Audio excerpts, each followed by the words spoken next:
Hello, hello. Welcome to the Susie B channel. It is 11:45 p.m. here AM. Here in Arizona, 96 degrees, slightly breezy. How's everybody doing this lovely morning? Let's see if I can get that view like that. All right, let's see. Let's go up here in the corner. A little better. John P, brother, how you doing? Good to see you. It's been a long week. Just got back from traveling and sightseeing and adventuring. So that was fun. Good to see you, brother. How you doing? So, just sitting here. You might see some people in the pool. They're out in the pool. It's fairly warm now to get in the pool, which is nice. And oh my God, okay. Uh that's just funny. I asked my husband to please keep his clothes on while he's in the pool. And, uh, uh, oh gosh. So it's been nice. It's been really nice. I just want to wish all the mothers out there happy Mother's Day to you all, and hopefully it's a really nice day. I called my mother earlier and wished her a happy Mother's Day. She said, "Oh, it's Mother's Day." So yeah, that was nice. Call your moms, tell her happy Mother's Day. All you children out there with parents still living, and even if they've transitioned, you can still tell them happy Mother's Day. I think it's equally genuine. So yeah, Dark Soldier, how you doing, Dark Soldier? Good to see you, Dark Soldier. Dark Soldier.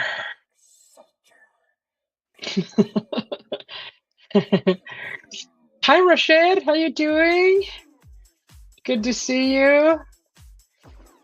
Good to see you, John P. and Dark Soldier. Yeah, everything went well. That was actually interesting. Let's see, what was our first stop was Montezuma's Castle. We went to Montezuma's Castle.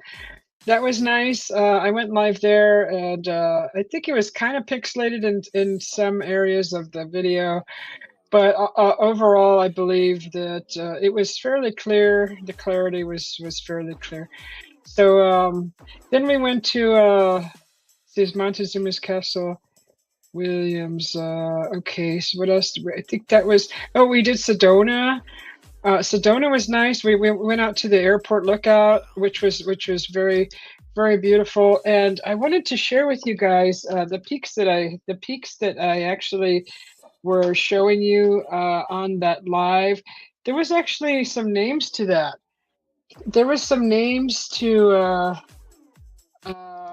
those peaks, and I did take a picture. They're actually building a huge like bronze sculpture, bronze or brass, of the replica of those peaks. Hi, babe. Hi. Just all right, all right.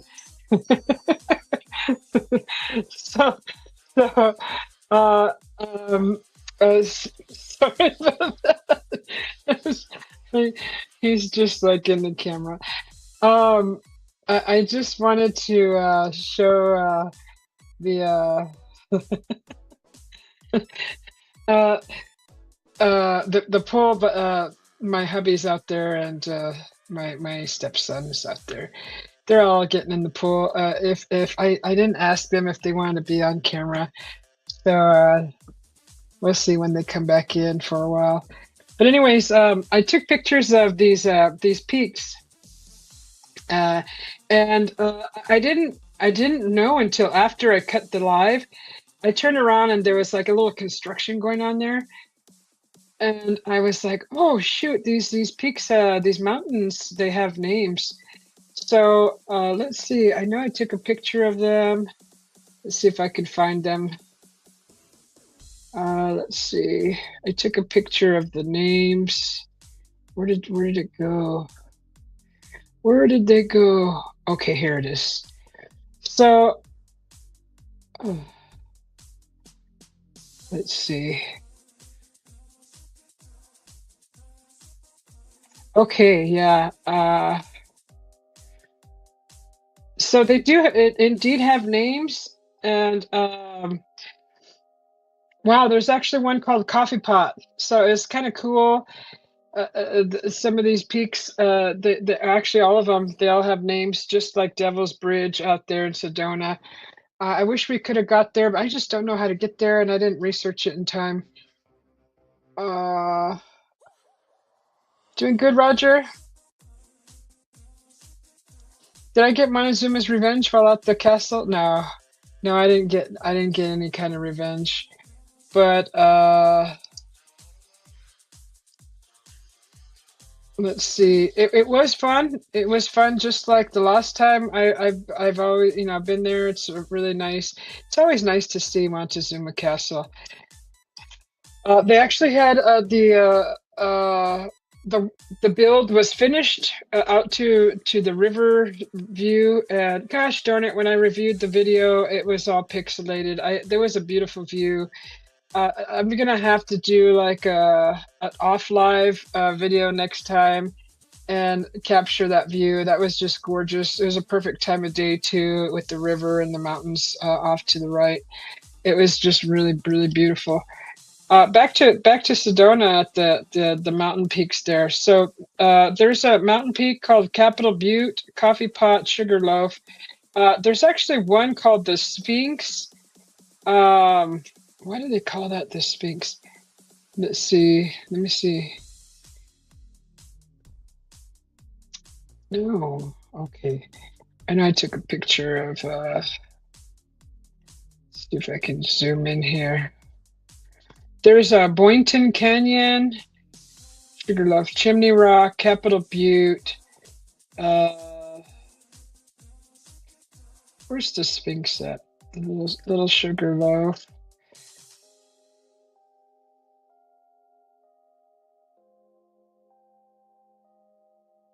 The Sphinx what?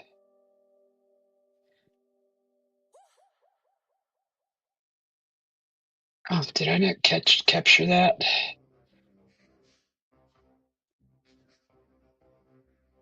Okay, so gosh darn it. The Sphinx Sibylla Mitten. I don't know what that means, but hi Snicker Dan. Welcome in, good to see you. So let me just get some more light in here.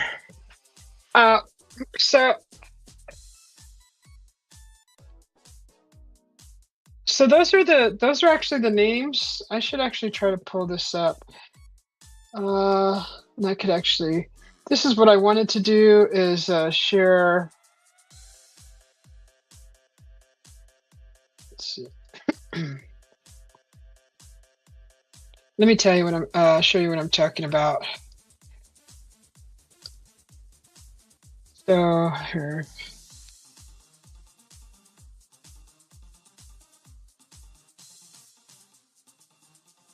Okay, right here. So I'm showing you these peaks right here. They all have names. And let's see if I can. So that one, should have uploaded these pictures.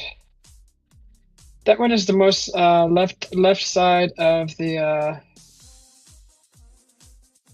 Okay, so the left side coffee pot.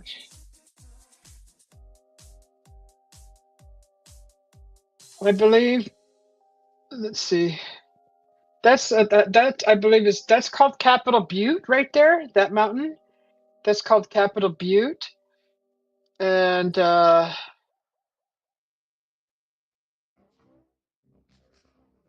one to the right of that. I don't think I have names for that, those little ones.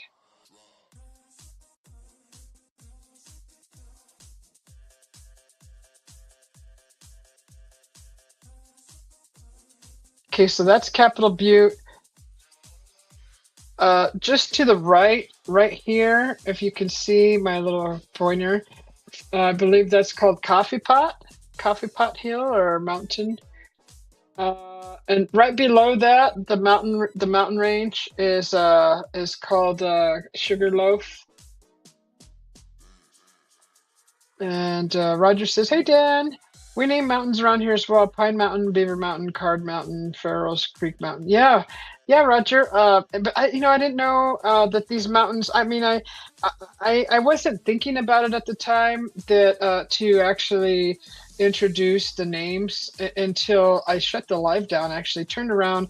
And there was a little construction going on behind me. There was a few men working on like a sculpture that they had put together. Somebody had welded and cut in metal the actual mountain range. These mountains that I'm sharing, and with cut the names into them, or no, they're actually imprinted. They're actually imprinted. So that's Capitol Butte, and then Coffee Pot, and then Chimney Rock. There's a Chimney Rock in there. Let's see if I can. There's the Capitol Butte. So that's Capitol Butte right there. And then to the right of that is Chimney Pot, Coffee Pot, and it would have been so much easier if I would have been doing this actually in real time, explaining the names. But so that whole section was kind of like cordoned off, and I didn't realize that they were actually working on a sitting area. They actually made some nice stone bench sitting area, a stone bench. And then while you're looking out at the view, it tells you the name of the mountains, which is really cool. And you couldn't get in there because they were just building that.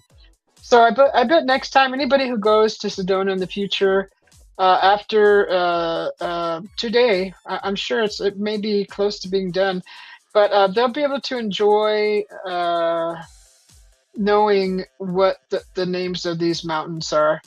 And like I said, they have, it's called Little Sugarloaf, Chimney Rock, Capitol Butte. So we got what else? Okay, I took a picture of the whole thing. I wonder, I might be able to let me just upload this picture, and I'll be able to give you the view. I'll show you what this looks like. We just upload this real quick and put it in here. See if I can share it in StreamYard. Let's go to my email. Thank you, Roger, for those for that mail that you sent. That was awesome. I really appreciate that. I really liked it. Really cool. Okay, here it is. Let me just download this.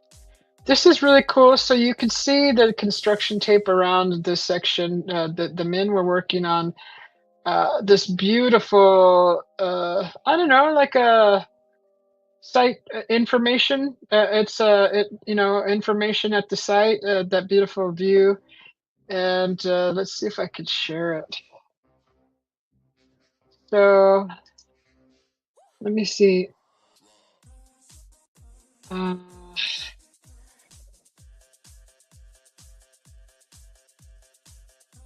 If I could pull that up.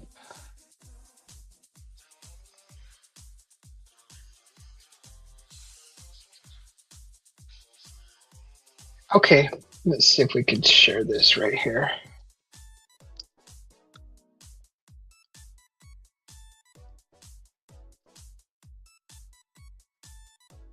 So right here is the actual, I don't know, it's like a little information, what would you call it, a little monument? But so right here, it tells you when you're sitting here, you can actually stand here. But But all these, the mountain ranges there in Sedona at the airport lookout. This is at the airport lookout. Uh, it gives you the names of these mountains. So you, as you can see, it's probably small on your phone, but it looks like it says Coxcomb. That's one I didn't see until right now. Boynton Canyon, a Little Sugarloaf, Chimney Rock, Capitol Butte, Coffee Pot, Sugarloaf. There's Little Sugarloaf and Sugarloaf. The Sphinx, Cibola Mitten, Wilson Mountain, The Fin, Shiprock, and Steamboat. So these are all the names of these mountain ranges here, and I didn't even know that this thing was being built till I turned around after I shut the live. You could see the gentleman in the far left lower corner. He was actually putting they were putting the stones on this little area, the stones together, and he was putting the mortar in. And I don't know if there were like there might be a light feature in there. I'm not sure, like a small light. But that's really cool because that's new. And the last time I was here at this point, boy, it was years ago. It was over shoot 12, 13 years ago that I was here at this point. I've been to Sedona since, but not to this point. I've been to actually the point that's called gosh, what is it? Uh, it's a point in Sedona where you it's like an actual like small little church. It's this huge structure that's like the shape of a cross, but it's like a window. It's a window in this building, and it's kind of like really uh I don't know, maybe Art Deco, I guess, kind of style. But you walk in and there's like a freaking 20-foot Jesus in there. And honestly, I thought it was creepy. I have nothing against Jesus, but the way that they were presenting the statue, it looked really creepy. And there's not a lot of light in there. There's just the light from the opening of the cross and the structure that's built into that side of the mountain. I can't remember right now what it's called, but I actually walked in and there was like a few groups of people in there, and I'm like, I looked up at this thing and I'm like, ooh, that's creepy, because I just got a creepy vibe from it. I'm just like, wow, this that's not doesn't feel holy at all, or like sacred, or I don't know. It just didn't feel like that at all. Not to me. And I was raised Catholic, so I'm not like a devil worshiper or whatever. I respect the religion. I'm not part of it anymore. But when I seen that, I got a creepy vibe because it just didn't feel friendly or inviting, or I didn't feel like it was there for love. It just felt like it was there to really scare people. It was poorly done. Whoever put that there, whoever put that together, their intentions maybe weren't as pure, probably, because I could surely feel it by looking at that darn statue. It just looked really scary. So, anyways, it's still a beautiful place to go visit. Please don't let that detour you from seeing. What is that darn gosh darn it, what's that darn site called? Let me see, the Cross Rock, Cross in Sedona. That might, okay, the chapel. Okay, the Chapel of the Holy Cross. Let me show you what this looks like. So it looks like this. So that's what it looks like. You go in there, and it's built into the mountain. So this is what I'm talking about. And you actually drive up and you park, and then there's like a windy walkway just up, not too much windy. It's just like, I don't know, 70 feet walking distance, 70 steps, whatever, from the parking lot up to the top. Anyways, you walk in there and you walk into the door, and this statue is like inside. I don't know if they have it in here. There's actual video. But that's Chapel of the Holy Cross. So that's what it's called. and you walk up there. This is in Sedona. If anybody came in just recently, uh, and that tree, it's not a tree. Well, it's a statue. Let's see, is that a statue? This might. When? What year was this taken? So, okay, that thing. It's actual. That's what it looks like, and it's really creepy. I don't remember that. I remember it being a statue. Maybe it is the crucifixion, anyways. Um, let's see if they have any more pictures. So that's what I'm talking about. It looks pretty creepy, and it's just I don't know. It just looks really creepy. I wish they would show the real depiction of how the Romans used to punish people on a. It was actually a T-post. It wasn't a cross, and they didn't.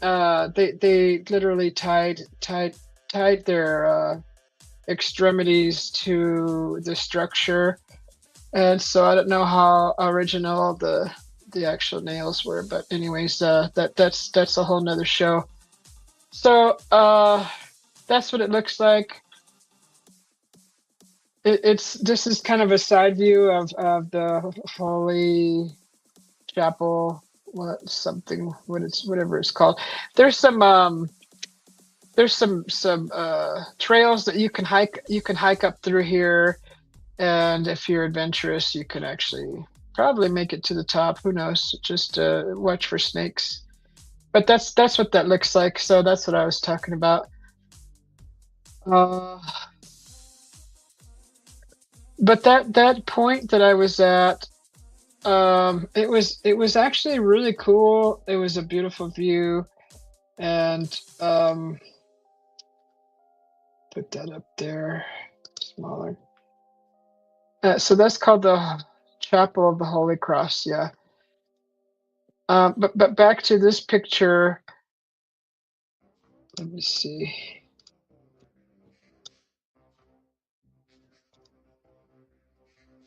So those are the actual names of that lookout. That was fun. And then from Sedona, we went straight to Williams, and they did another tour that was kind of in a place called Arizona, and I didn't go to that one. I've been there before, and I kind of just stayed home instead. I was just like, I'm gonna pass on this, only because I didn't really feel like going, and there was other reasons that are private that I won't share. Anyways, so they went, and they enjoyed it, and that was nice. A nice day out in Williams, and then from there we drove straight out to Vegas, and met up with a family member and stayed a few nights and did a little gambling. We actually did go see David Copperfield. David Copperfield is getting up there in age, and while we were in his show, we all had to. You can't take pictures inside the show, guys. So I really wanted to share some footage of the show. So what he did, he cleverly in the beginning of the show had a box on all the tables where the viewers could sit. Had where they sat. There was a little black box. Also, a little sign that says no pictures, no filming, because his whole show is copyrighted. So we weren't allowed to take any photos during the show, and he cleverly in the beginning uh, incorporated not using our phones into his magic show. So basically, what we all did was we emailed him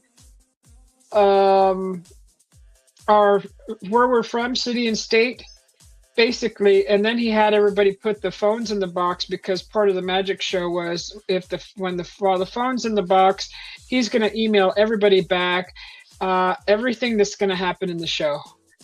As far as all the way down to the participants picked and questions that they answered and details about the show, we're all going to be in the email after the show.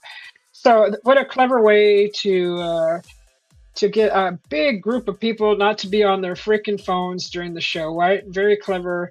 And it was a very nice way that he did it, and it was in a way that I didn't feel like I needed to be on my phone. So a lot of people were, and if you didn't put your phone in the box, of course, one of the ushers would come through and they'd be like, "Okay, put that in the box, please." And so that was a very clever way to get everybody off their phone during the show. Very nice, David Copperfield. Very, very nice. But anyways, the show was great. If you're into UFOs and aliens, I definitely want to go see that show. It's beautiful. He incorporates the story of his family, his father, and how he got into practicing his magic and his show. So it's basically his father was his rock in his life, and because of his father, he actually continued his. He actually decided to uh, travel down that career path as a magician. So awesome! It was a great, great show. And if you ever get down to Vegas, he's at the MGM, and he has his own section there, and just you'll see it. It's next to this really big, nice sports bar. You walk in, you just follow the wall to the left, and he has his own section in the MGM Grand, which is a huge, big green casino with the lions in front of it. If you don't know what that means, but yeah, he's his show is in there, and definitely want to go check it out. He also is working on a new magic trick that's going to be in the future sometime. He's working on it now. He's gonna guess what he's gonna do. He's gonna try to make the moon disappear. So that's gonna be cool. I don't know when that's happening. He said he's working on it, and he says, "Never stop dreaming, and never stop doing what you love, and don't let anybody tell you any different. Just pursue your passion, and don't ever stop." That was really cool. Face the Ace. Did you change your name again? Oh my gosh. Face the Ace. Oh my god, everybody, it's Face the Ace the Explorer. uh, good to see you, Face the Ace. That's nice. I like it. The Explorer. Um, so that was David Copperfield's, and he's getting up in age. He's not slender and thin anymore. He actually gained a little weight, and we all do. I believe he signed a contract, and he got paid shoot 3 million or something to do these shows. So he does I believe 2 shows a day. They're about an hour and a half, hour 15 minutes. He does 2 or 3 of those a day. Uh, and he has that's basically the contract he has. So if you Google it, you'll get all that information. They're great. The shows are great. It's worth every penny. And while we were outside of the his section of the casino that says David Copperfield, there's a nice statue that has incorporated a lot of his magic shows in one big bronze statue. I kind of shared that in a short on my channel. So if you go to that short, you'll see it was just a bunch of photos pieced together because I could not get any footage from the show. I would have been kicked out of the show, and those pictures would have been erased by the staff. They would have made me erase those. So anybody caught taking pictures, you can get in a lot. You get in as much trouble as far as erasing them out and getting kicked out. So erasing the photos and being expelled from the show is enough punishment because it's just follow the rules, enjoy the show, and don't be a prick, and you'll have a good time. So it was really neat. His show, I really enjoyed it. I'd never seen David Copperfield, and it was definitely worth every penny.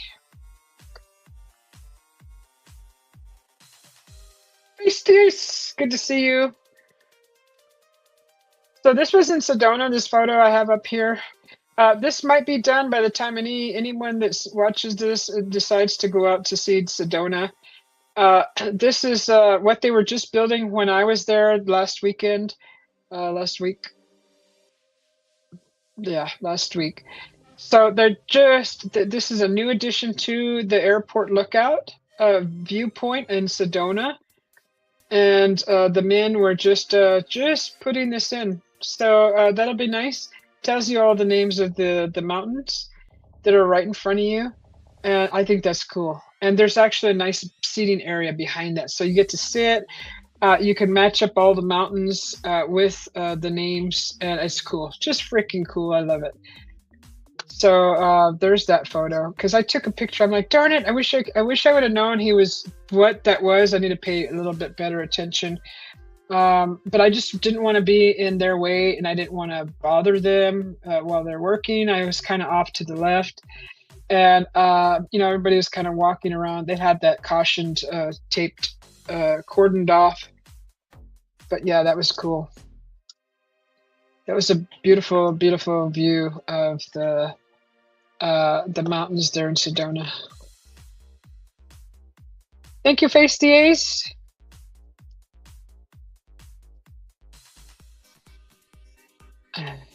You love the picture? Is that you in the picture? Were you in Sedona that day?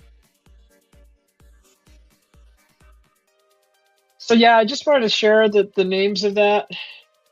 And that's like the best picture. I kind of stood back and kind of got the whole thing. I think there's probably a little bit more to the right. There was probably just a little bit more, but that's the gist of what they were doing. And I thought it was neat that they actually show you the names of those mountains.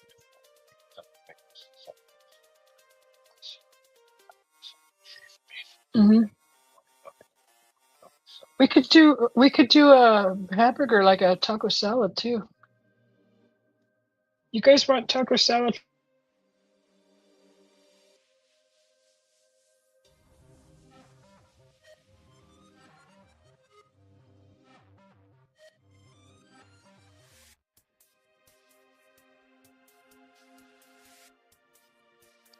All right, so yeah, we're trying to figure out dinner.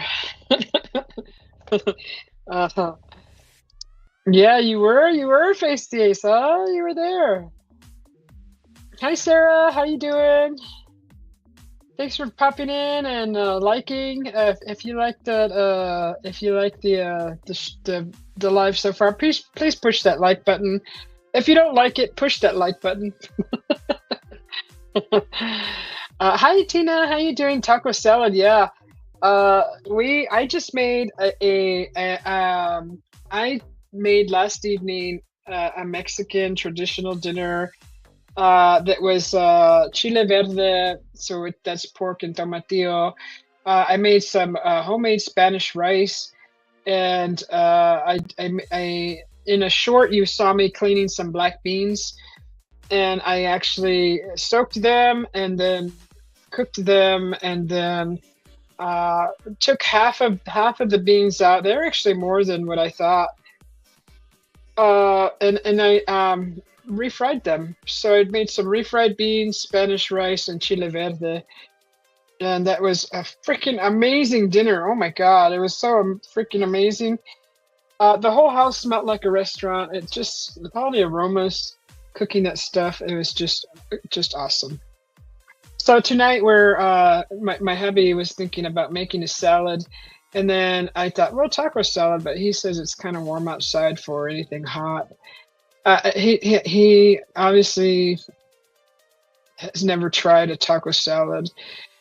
You get all you shred your lettuce, tomato, you get your cheese, your shredded cheese.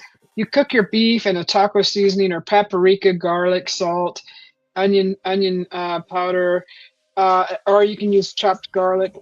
Mix that into the meat with lots of paprika, and it gets it red. And then you just mix that all through the salad, and you could add chips to it and just mix it all together. That's a wonderful, refreshing taco salad. Add some avocado. You're gonna do diced tomatoes on that, sliced lettuce, and you could put sour cream on that. It's fresh salsa. It's just amazing.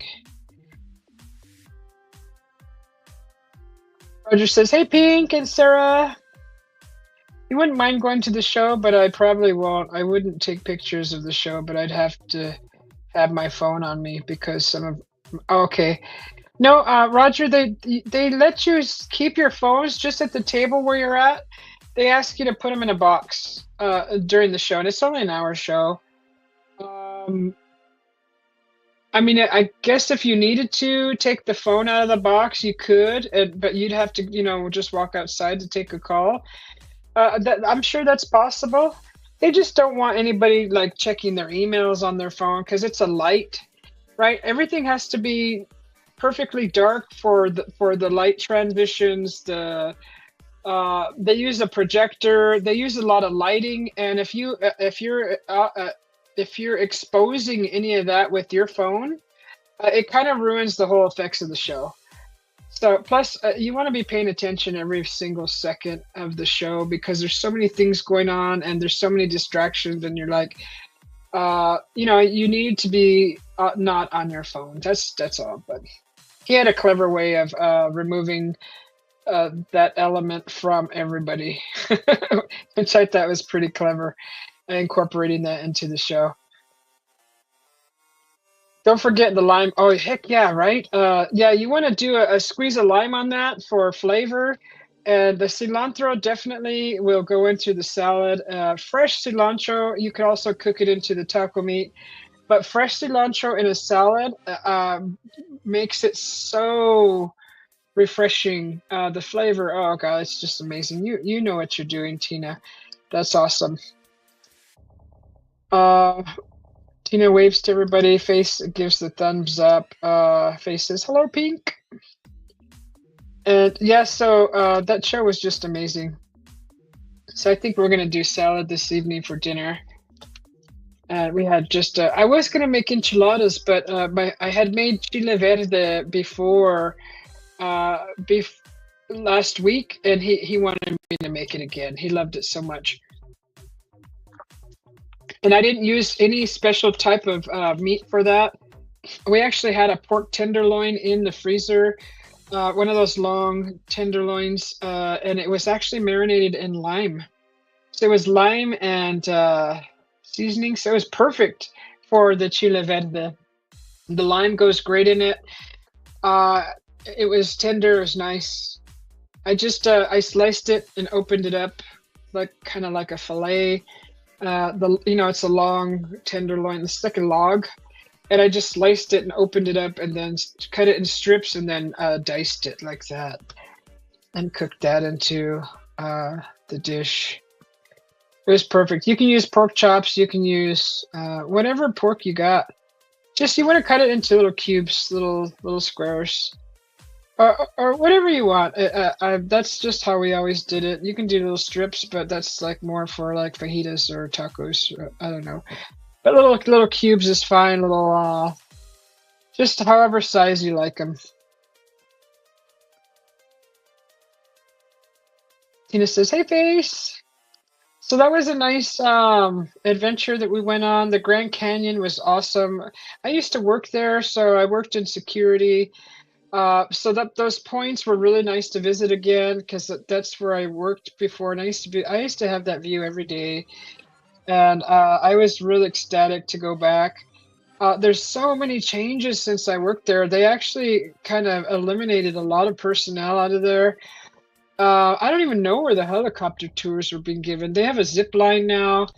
They don't have a few features out at the ranch. There's 3 points, so Eagle Point, Guano Point, and the ranch.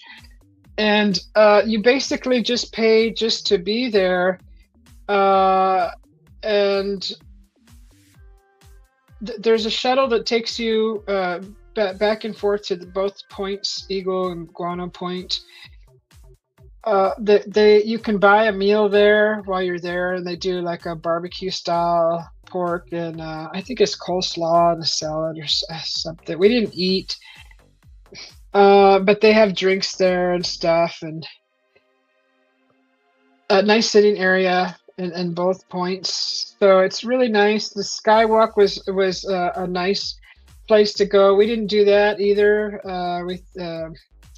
I've been on it. I didn't need to go and do it again.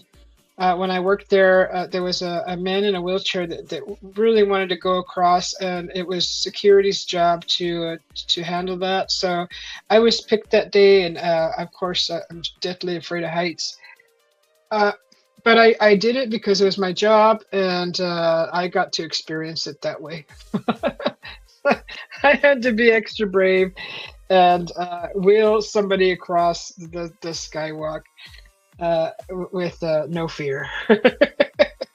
Because if I was scared, it's not going to make the actual person there visiting very. It's not going to make him feel very confident, right? So I had to act like that was just nothing. It's just everyday, same old to me.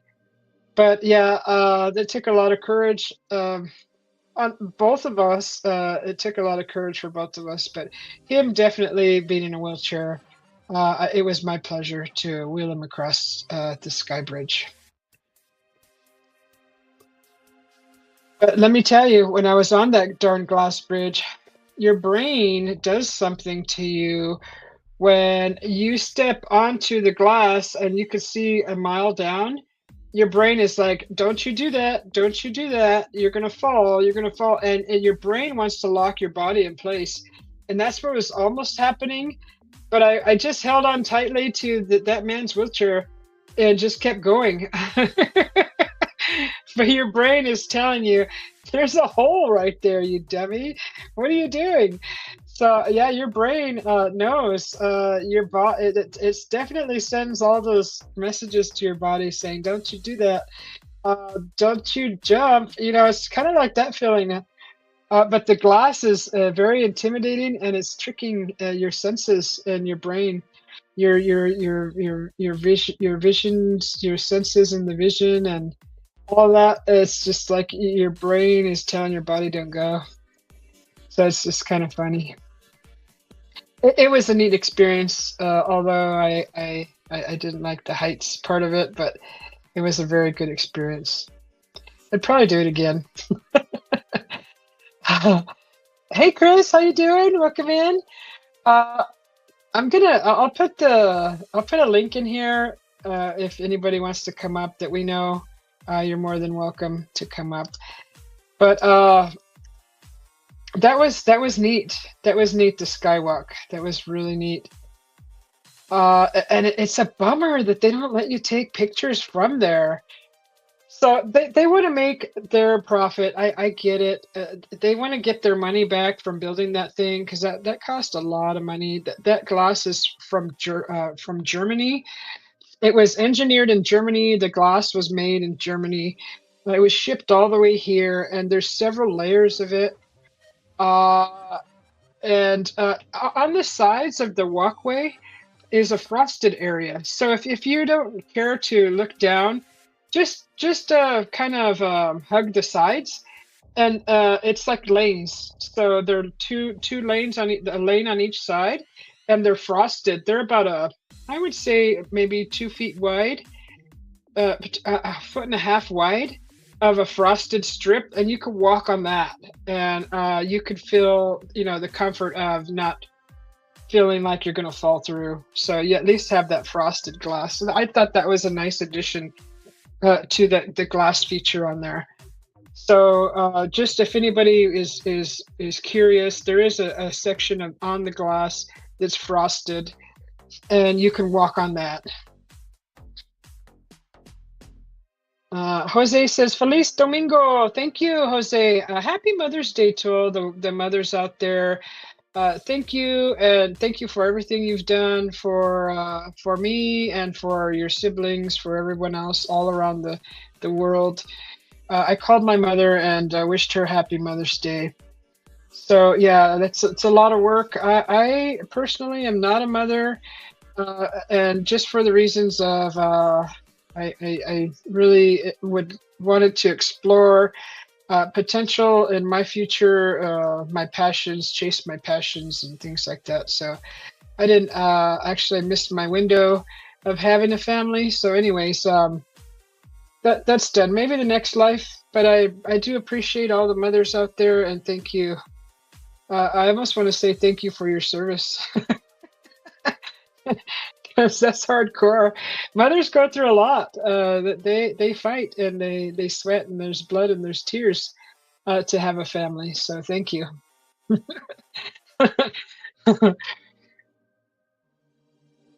Jose is waving. Thank you, Jose. Welcome in. Good to see you. Hopefully you're doing well. Chris says, I'll have to take a rain check, Susie, but thanks for the thought. Tina gives a bunch of beautiful hearts and is laughing. Yeah, definitely. It's a tough world to be out raising a family out in this present. I think it would be.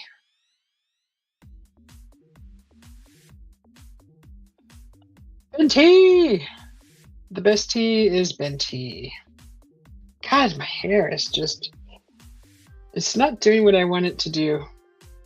I actually did my hair, brushed it for you guys. And, I finally got this little zit here on the side of my face. I was able to finally grab that little booger out of there. That little bugger. And of course it made a mark. So I'm treating it now with some ointment. It's healing really fast though, really fast. It's already starting to just getting ready to. The blemishes start getting ready to fall right off. So I healed pretty quickly.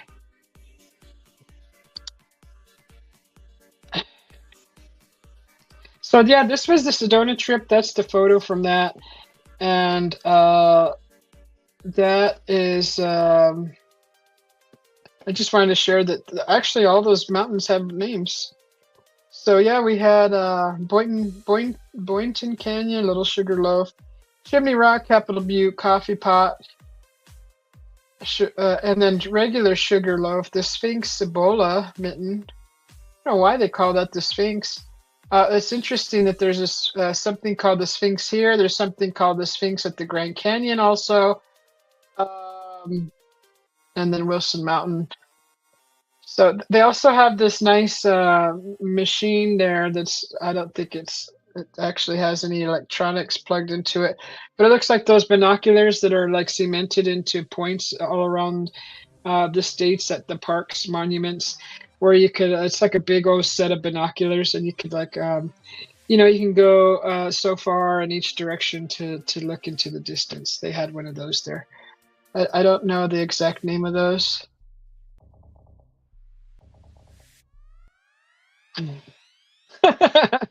Right? Oh, have a good day. Have a good rest of your day, Chris. Thanks for popping in, and peace to you too. Roger says, next life, Susie B will be a mom of a dozen cholas. I don't think so, but that's a nice gesture, sort of. I'm gonna have garbage pail kids. They're gonna be, I don't know. They're gonna be very respectful, and they're gonna learn how to fight at a very young age, because we don't put up with no bully at all. And they will not be bullies either. Just because you teach your kids how to fight doesn't mean they can go and beat up everything that's walking. You need to teach them respect too, not only how to defend themselves, but how to not have to fight, and how to walk away from one, not just knock somebody out because they pissed you off. So, although it's easier that way, but you shouldn't do that. So please teach your kids not to just knock everybody out that pisses them off, because everybody's going to try to piss you off to get a rise out of you. And there's a lot of people out there that are like that. And they get off on it. They get a sensations out of it. And those people, shame on you. Benty says breed like rabbits. No. Yeah, in the future, if I would probably, if it was available, just buy a robot kid, 18, probably maybe 24 would be better. And he could do the chores around the house.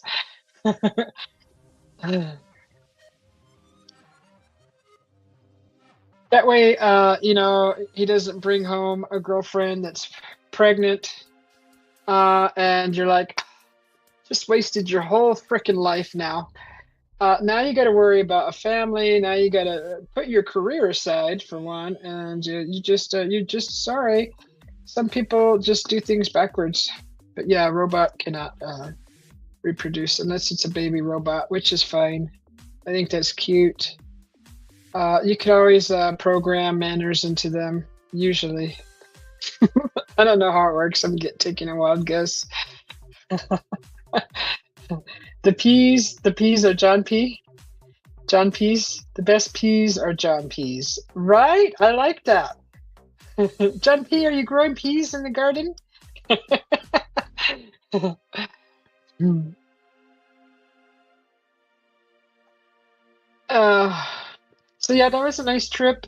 It was good to see everybody that popped in. Oh, I forgot the Hoover Dam, guys. I actually talked to a Brown Dwarf, our brother, and he said he was interested in this one building that had a copper cap on it, with the spire. So I know back in the day when we were all into the cryptid side of the community, we did it. We were doing a lot of. We were following channels that were talking about old world structures, especially those Art Deco structures. I think those are interesting. I actually liked that era. That era was gorgeous. The buildings, the structures, the architecture was just gorgeous. The Art Deco era style during those eras were really interesting, and definitely shows out at the Hoover Dam, that building, that Brown Dwarf, our brother, was talking about, and he said he took a lot of interest in that building, specifically that, and that was like a little information center. I didn't go down the escalator to the visitor center because it was already closing. When we got there, our main focus was to photograph the site. So we didn't plan on doing a tour or anything. We just kind of wanted to be there and do some photography there. And of course, I went live while I was waiting, uh, doing the live. And I noticed that one of the big round buildings had a door, and all the doors were like copper. It's really cool. Or they were brass, because the ones that looked gold, I'm sure those were brass, which don't oxidize. Well, unless they polish them, because they were all fairly like shiny.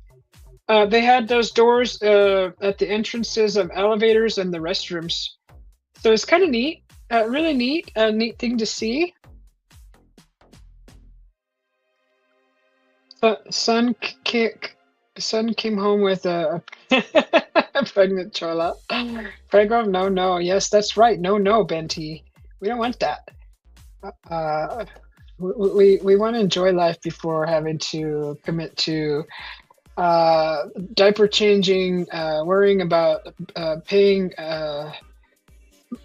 For one thing, working to support all of that stuff that comes along with it. You got all your clothing, your school stuff, your supplies, and then at the end, you're pretty much stuck paying college tuition. Usually, most parents do that. Some children that are older actually are responsible enough to save their own money if they're taught how to save for their own college tuition. Otherwise, all that stuff usually just gets handed to them. Their first car, everything is just handed to them. So those are the kids that it's very few and far between that actually learn uh, how not to act. What is that word? Privileged. So the kids that have everything handed to them never learn how to actually work hard for their stuff, and their actions are different. than someone who is responsible, more responsible, and knows how to work for their things and respects and has respect for their stuff. So the kids that come over your house and thrash it, those kids don't have any respect for anything, and that's the difference between the ones that leave their trash all over the place, don't care, don't pick up after themselves. Those are the ones giving everything to them, usually most of their life, or they're not taught how to clean. So, anyways, I'll move away from that subject. The Hoover Dam was great. I really enjoyed it. And then Vegas.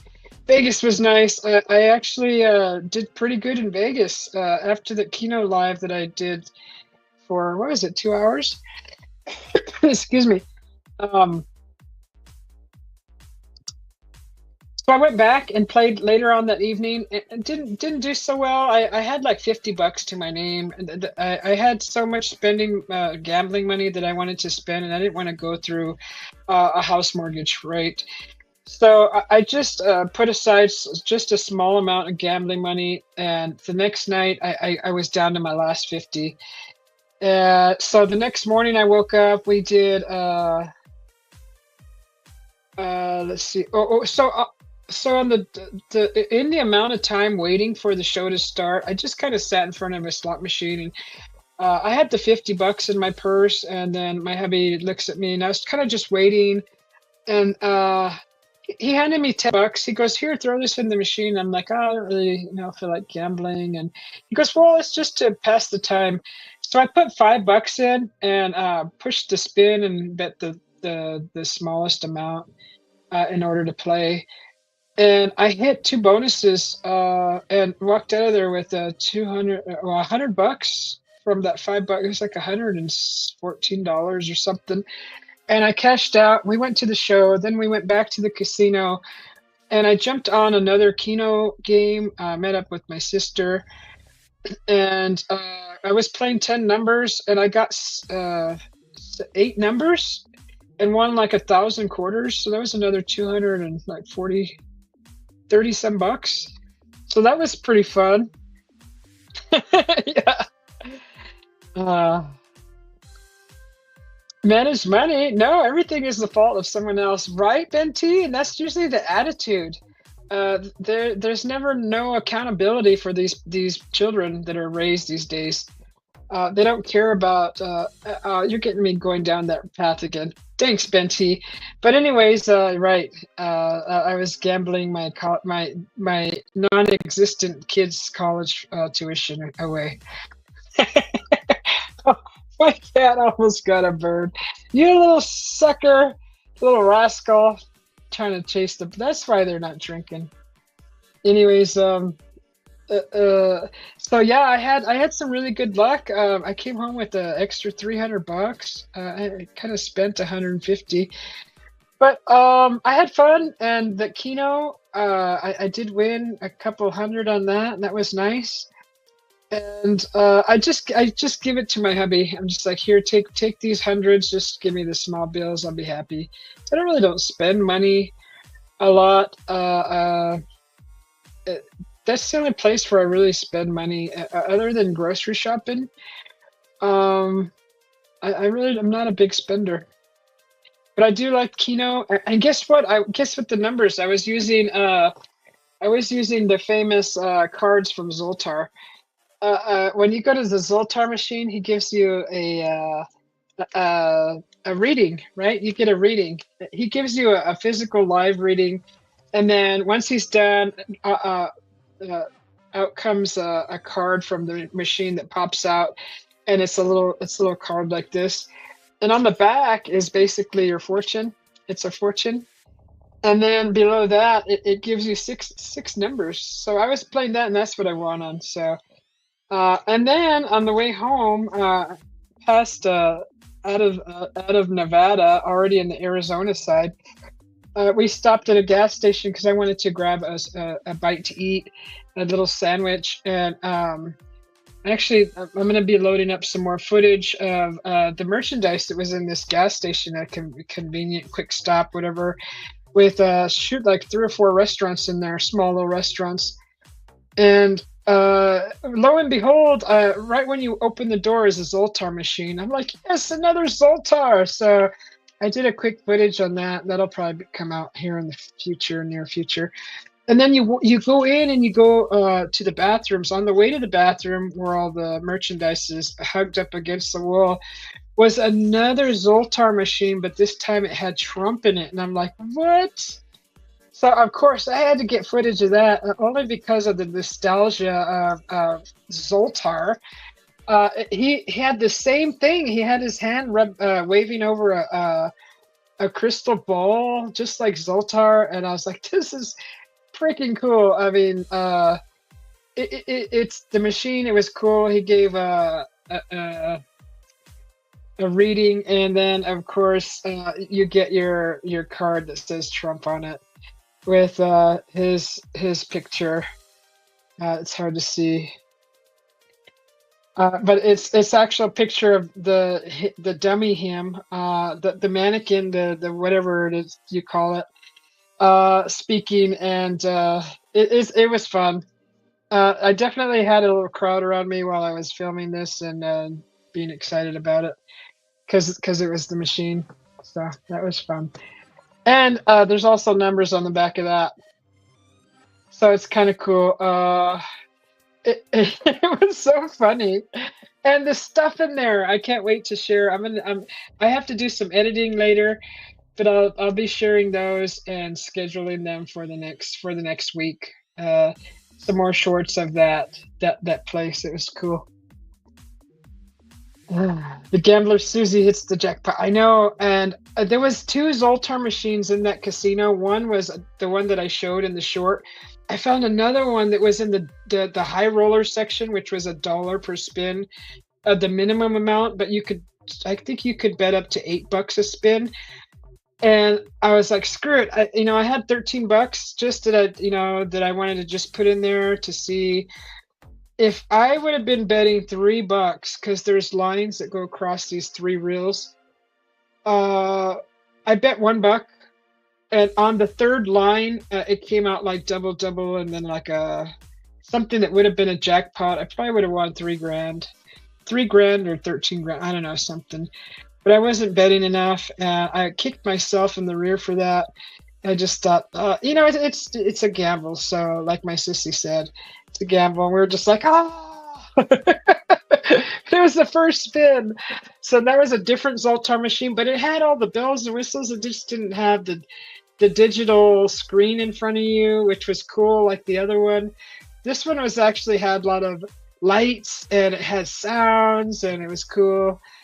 I definitely will be playing that again next time. I'll be putting aside, just another maybe $20 for that machine. Maybe next time, I don't know, because I won't spend more than that. Gamble your retirement money next and petition the government to bail you out. Right, Ben T? Do you know anybody that's done that? I'm not that diehard of a gambler. I do like to enjoy my time in a casino.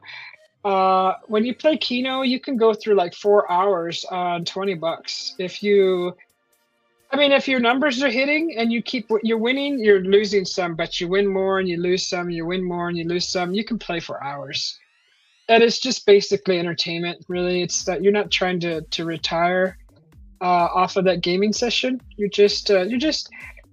And plus there's a cocktail waitress that comes around. You get free drinks.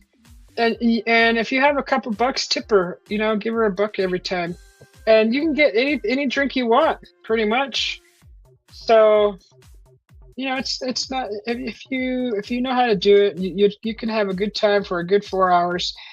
And you'll go back to your room feeling good and not feeling like you lost the farm.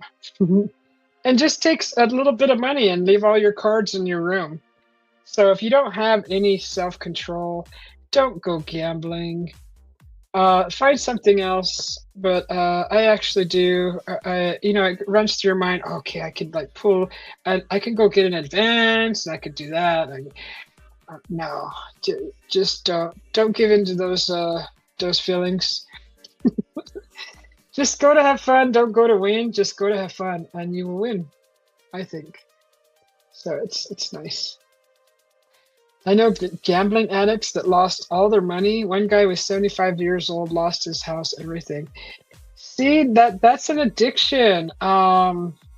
That's an addiction. You go to win. You go with the anticipation of doubling or tripling the money that you have, which could be $4,000. Some people take 20 grand with them. They think they're going to triple, quadruple it. And when that doesn't happen, look at the feeling you're left with. Oh my God, it's horrible. You can't go gambling in the mindset of winning. You should go gamble with the mindset of having fun. And don't make it like your main purpose for being there and for now I know and I don't know personally, but I know there's some YouTube channels where these people go and they actually play the slot machines. This is their job. This is their occupation. And where they get that money, I don't know. They get probably a lot of donations that helps keep them gambling. But there's some kind of income going on where this is their main job. And people like watching that, and actually they get funded for it. So why not? Those people, they actually know, they're experienced, and they don't win all the time. You see all the footage of them winning, but how many times have they played where they didn't win? So it looks all good on camera, but what's going on in what's really happening is they could be losing a lot more and you just don't see it. Roger says, I put $1 in a slot machine once and won $110. See, just like that. Good life support, Ja. Hey, welcome in. Good to see you. How you doing? Yeah, it's an entertainment expense, right? People go to the bar. They go to a show. They go to karaoke, and they're basically sitting there drinking, and that's their entertainment. It's the same thing. It's just a little different. You're paying for entertainment. So if you can cut it down to a minimum and stretch that out to 4 hours with like $50, $100, that's a pretty cheap night. Pretty cheap night of entertainment. How much do you spend for you and your spouse to go out to have a dinner and be in good company? And how many hours do you spend there at dinner? Sometimes an hour, maybe 2. And you're going to spend over $100. So you just kind of got to look at it kind of in that sense, at a different angle. Teddy bear, muffin pie, sugar cakes, lollipops. How you doing, Teddy bear? Good to see you. Rochelle, hey Ted. Roger. Did I see I thought I saw I just saw Glacier Shark for some reason.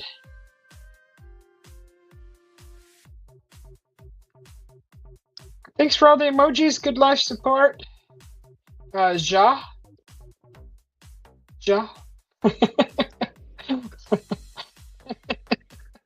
Don't cry.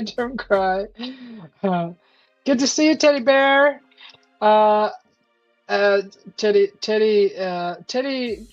has his own channel, and he goes to Roughneck Redneck's channel, which is an alternate channel. I was hanging out there last night before I went back to my Harry Potter game, and then I played that till like 2 in the morning, and then I was so tired. I was actually felt like leg cramps or something, not like restless legs, and I was like, oh, I don't like this, because I was in the recliner.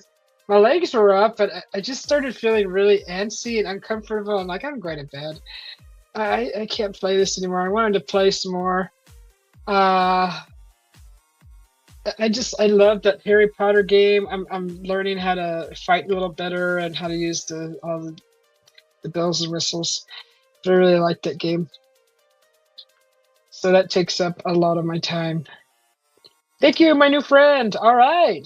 Thank you. Welcome to the channel.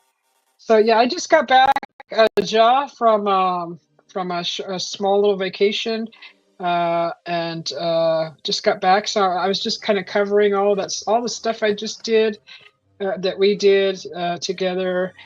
And actually, there's going to be another week of I think next. I don't know if we're going to go again. Gonna do another week maybe of something, another few days of something else, another adventure. I'll see. My hair. So yeah, I don't know where we're going next, but this is the cool down, and we're relaxing over the weekend, and I believe there's some more adventures coming up. I don't know all the details yet, but I'm sure it'll be fun. And it's getting warm now too. I did pretty good. For not being very active lately, walking around Vegas, walking around Sedona, walking around Montezuma's Castle, walking around in Williams, and I did pretty good. It was actually fun and kept my mind busy. Didn't feel like any exercise at all. And and the Hoover Dam, we did a lot of walking. Good thing I took some clothing off. It was too darn hot for a sweater at the Hoover Dam when we were there, but we did that. That helped tremendously. It would have been nice to be wearing shorts too. I had sweats on. I ran out of pants. I took just several pairs of pants to be further in the north where we were, where it was cooler. So I still had sweatpants on from just coming from up north. And it was warm. It's 99 degrees here. It actually got 104 yesterday. I think 103 or 104. Roger says it was 81 and sunny here. It is 81 and sunny there. Even Mikey Yo-Yo says it's unusual to get such dry, warm weather, and they're out running around getting stuff done because it's not wet and damp and overcast and rainy.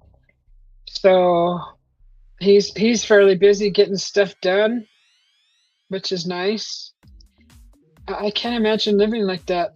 I like the rainy weather. I don't know if I can handle that like the majority of a time span. Like isn't like Oregon and Washington like that also? I think Oregon. Hey Kelly Belly, how are you doing? Good to see you.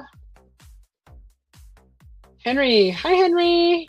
70 and sunny here. The farmer planted corn. Did they? Oh, I bet you got that on video, huh, Henry?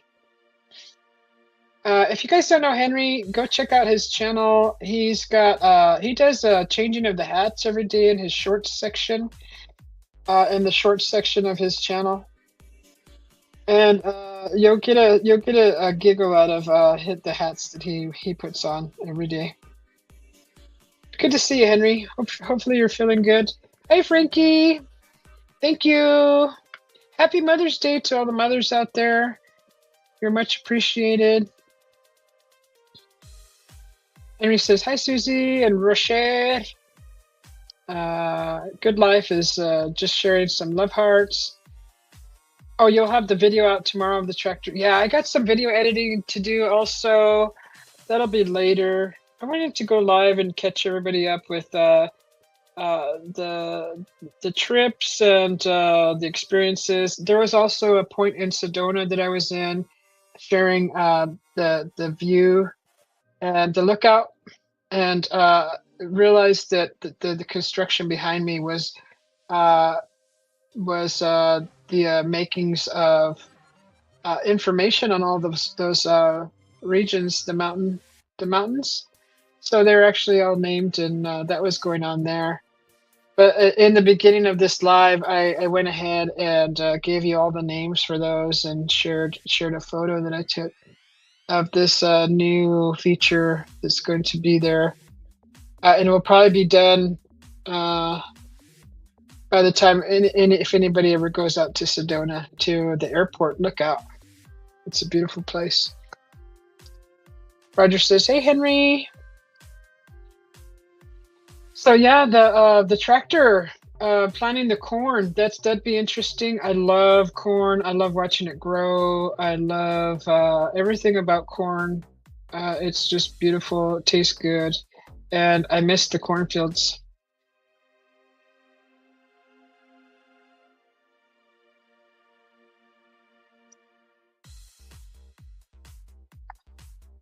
Is anybody having coffee right now? I think I'm gonna go make me a coffee. I'm just going to just take me a few minutes. Everybody, just hang out, or thanks for popping in, saying hello. I will be right back, actually. I don't know if I think I may have an intermission video that I can play while I'm gone. I don't know if I have one. I thought I did. Yeah, I do. So here's a 3-minute break, guys. I'll be right back. And sit tight, or if you leave, have a great week, and push that like button on your way out. I'd appreciate it. Or stick around, and I'll be back in 3 minutes.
to the Susie B channel.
All right. All right.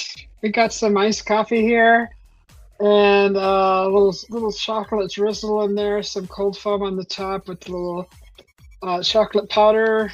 Enjoy. Hey, teddy bear. Mm, that's some good stuff.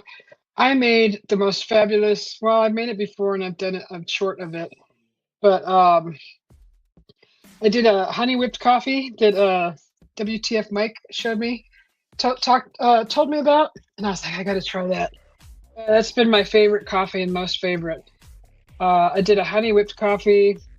Actually found a quicker way to whip the honey, which was was a long process.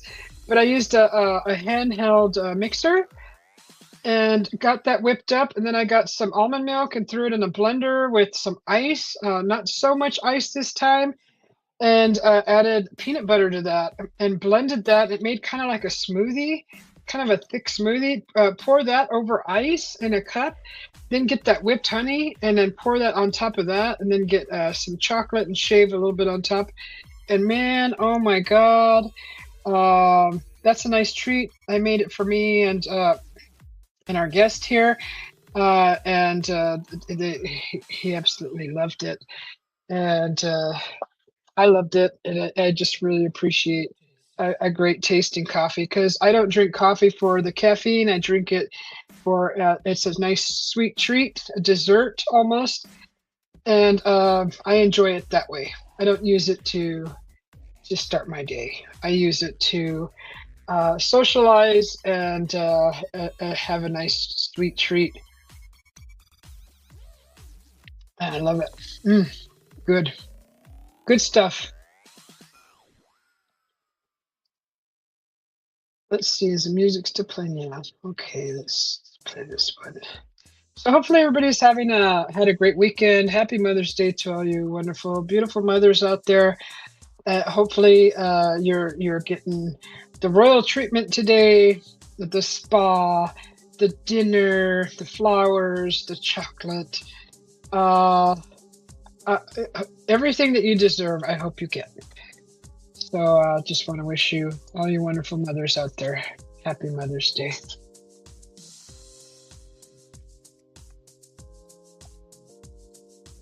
Oh, there's the cup I was looking for. All right.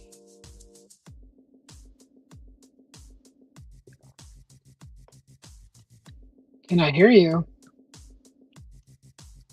I don't hear you. Can you hear me? Can you hear me? Am I, do I not have sound?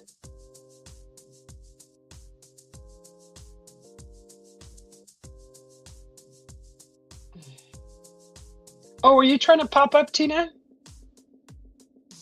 Yeah, I didn't get a notification.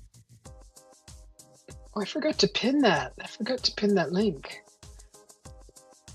Okay, let's close all this other stuff.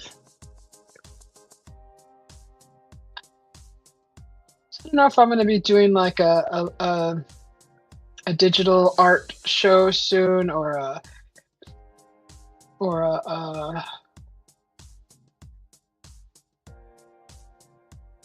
real live painting. I'm not sure. I'm not sure yet.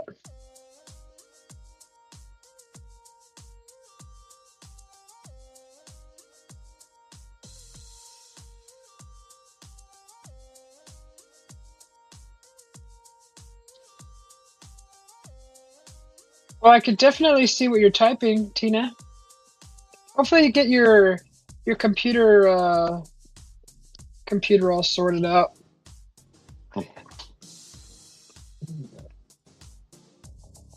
Oh, thanks, computer. Thank you. Oh, oh, this.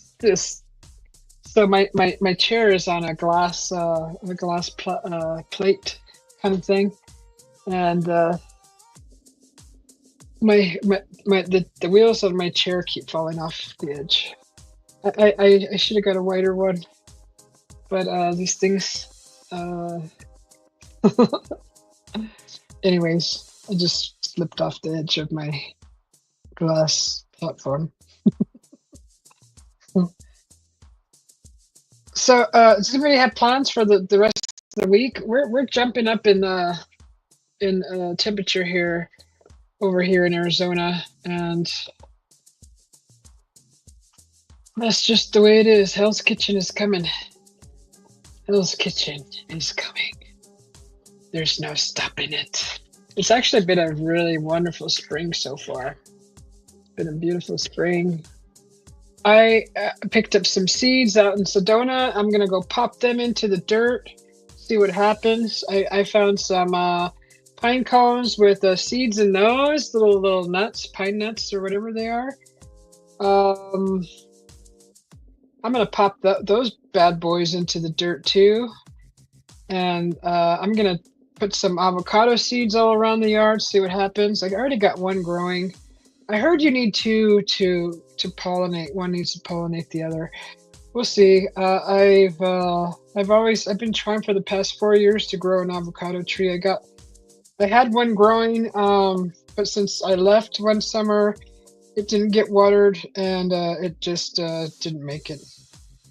So I got another one here growing, and I'm actually babying it and trying to let it get big enough to give it a bigger house to live in.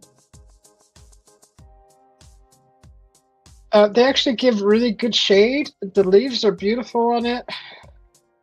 We had one growing up right in the front, and I have a funny story about that avocado tree.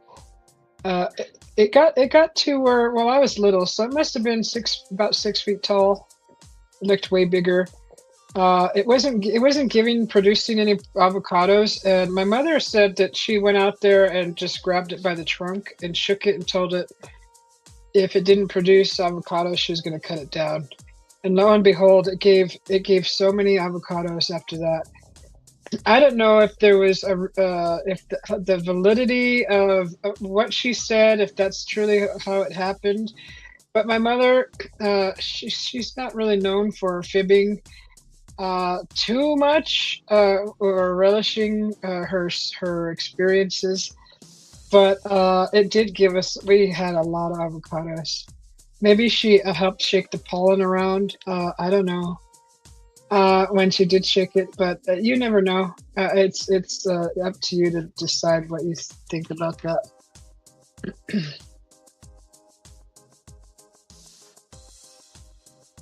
But yeah, I'm hoping to grow one, and some of the other seeds I picked up, I would like to grow some trees over in the front of the house to give more shade, because it is ridiculously hot here in the summer.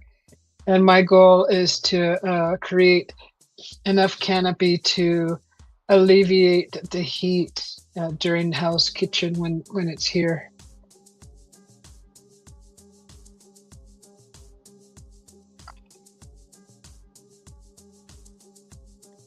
Okay, so I was going to pin this link here. Let's see, where is it? Where did I share it?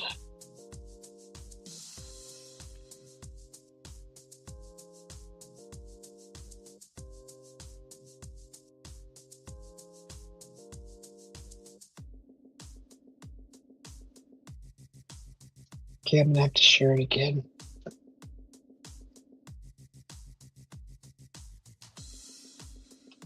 I don't know, I might just shut her down. It's an hour and a half in, and I'm just gonna put the link in here one more time. Anybody who wants to come up, you're more than welcome to.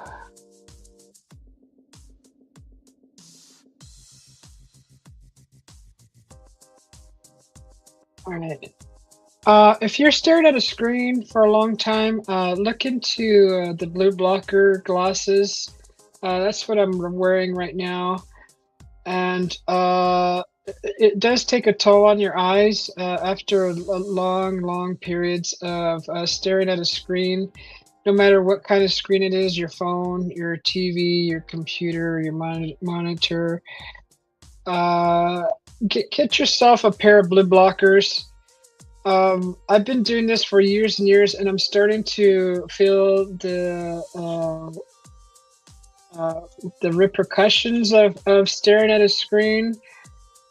Where my vision was 2020, really good vision, and now when I look at things like up close like this, I'm not able to read it. Where I used to be able to, it's just slightly blurry. I have to kind of be out at this length to see it. But so that's what happens to your eyes when you stare at a screen for too long for long periods of time. Video gaming also. Get yourself a pair of blue blockers. They look like yellow lenses or orange. They look like they're orange, but they do make the clear ones that do the same.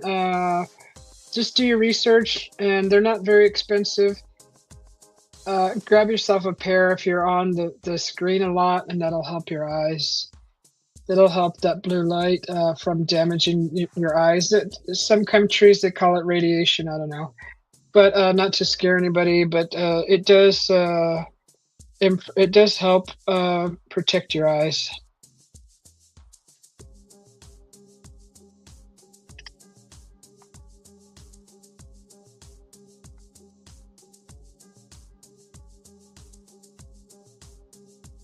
So we do have some news. If anybody's interested in some news.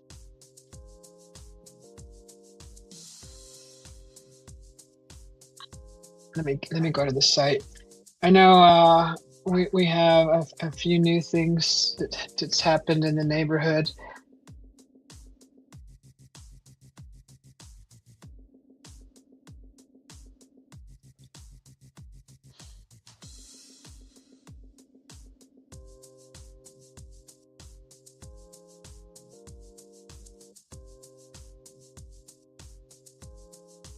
Wow, it's kind of glitchy.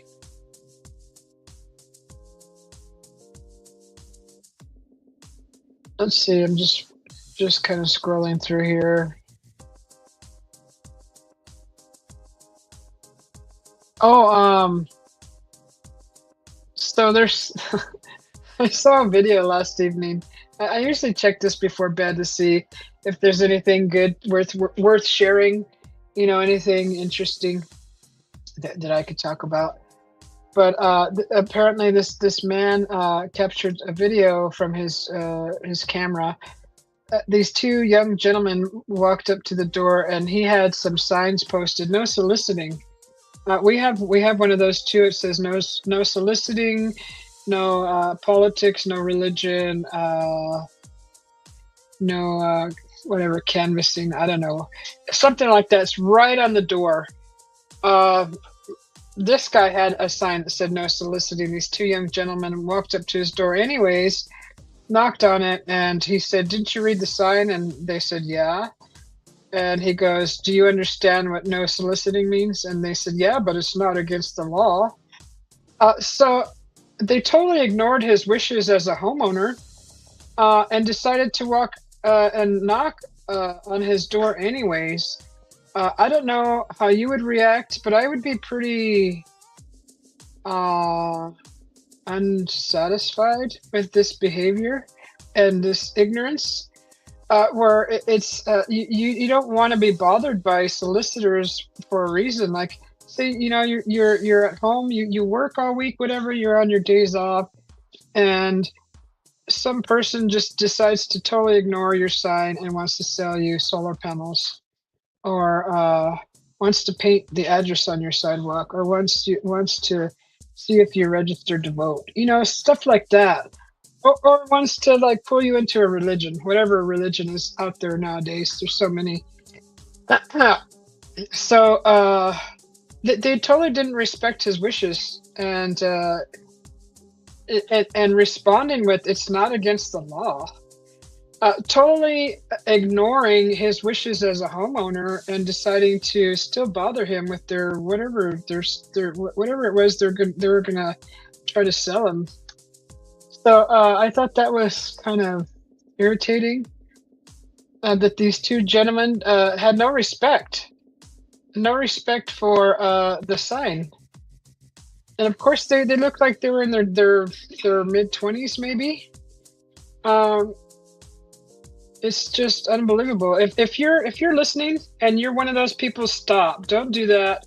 Have some respect for the homeowners, and don't do that. Have a little respect. It's just BS. I saw that video last evening, and I was just like, unbelievable. Um, what else? There's people dumping rubbish in a commercial dumpster. Even though it's locked shut, they still opened it just enough to slide in some big boxes. Jerks, just jerks. Are you having trouble with StreamYard, uh, Miss Tina? Make sure it's updated. StreamYard has done several updates since what in the past couple of month or so. They've done a lot of new updates, added some features. So make sure it's updated. Clear out your cookies, I guess. But yeah, StreamYard is kind of glitchy too. Like it seemed like when I was live, every time at the almost the same time at the 2 or 3 hour mark, the screen would blink like it was doing a reset. But I lost my background, I lost my camera on my end. The other end didn't lose anything, but on my end where all the controls are at, everything was blank. So it's probably not you, it may be StreamYard. Let me see, I'm just looking through the news here, the local news, the local neighborhood news. Oh, somebody had a little bird. Someone has a little finch in their hands.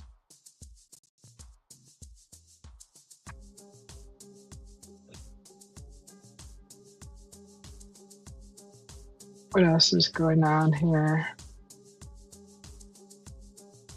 So apparently we had a really deadly shooting in the Glendale area. There was I believe there was two couples that were sought to be responsible, a female and male, and just kind of went on a little shooting spree. I don't know the details yet, but I'm kind of following it just to see, because it's not too far from where I live. This is the only reason why I follow this stuff, or take a little interest into it. I try not to get. I just like to know where all these bad guys are at so I can avoid those areas. I just like to know what areas to avoid. And it's pretty much, it's all around me.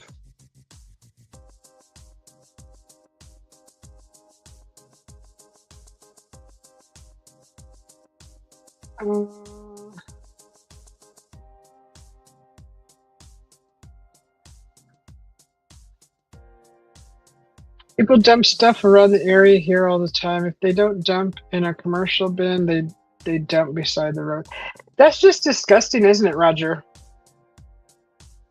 They actually muster up enough energy to collect all this rubbish, put it in their vehicle. You got that much energy, just go a little further and take it to where it belongs. I mean, dumping in a commercial dumpster is frowned upon unless you know the owner. If you have permission from the owner, I've actually had permission from an owner that owned a building that had a commercial dumpster, and said, please feel free if you have anything that you're dumping, that you want to get rid of, little, furniture, boxes, you know, there was a limit. Dump toxic chemicals in there, but just like normal everyday things, big things that can't fit in my own, or if mine's overflowed and you have a little extra, feel free to use the commercial dumpster with permission. But these guys, all sneaky, being recorded, didn't know it. The owner was just really steamed. They were not very happy about these people, even though there's a bar on a commercial dumpster, like it's a big one, right? Like behind that Taco Bell or Wendy's, get these big dumpsters. There's a bar that goes across the lids that flip up, and you could put a lock on those, but they had a lock on it, not during trash day or during business hours. And those people, there was this much space, probably that much space that you could barely lift the lid before the bar catches it and prevents it from lifting completely open. And they slid this big old, I don't know what kind of box. It was like a 60-inch TV box, right? It's about that size. And they slid that thing in there still, even though it was locked. So that kind of tells you about their character. Some people may say it's just trash, whatever, but you don't pay for it, so don't do that. The nerve of some people, just rude and bad manners. These were adults. These were over 40 people, so they're not kids anymore. You can't say, oh well, they didn't know any better. They're not kids. They're actually adults.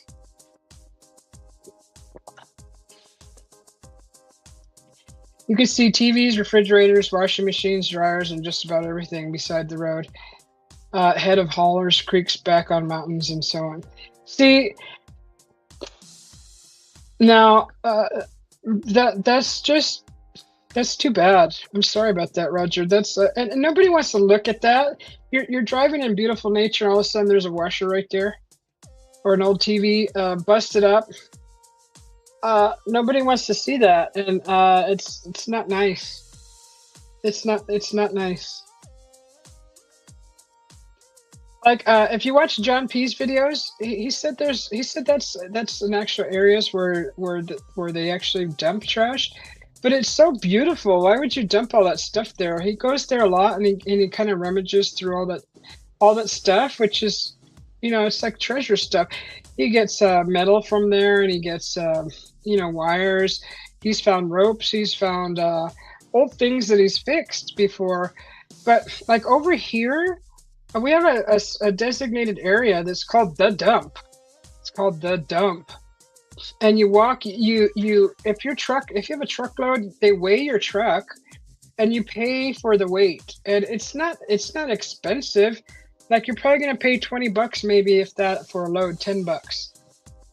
And you go and you back up and you just sweep all that stuff out into this big pile, and then they just bury it all, pretty much. It's this big, huge, gigantic hole outside the city. Is usually how we get rid of our stuff. And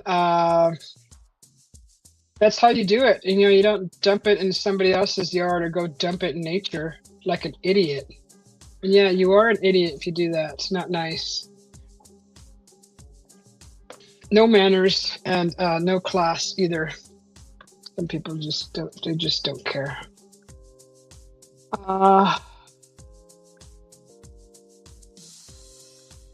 Just scrolling through here.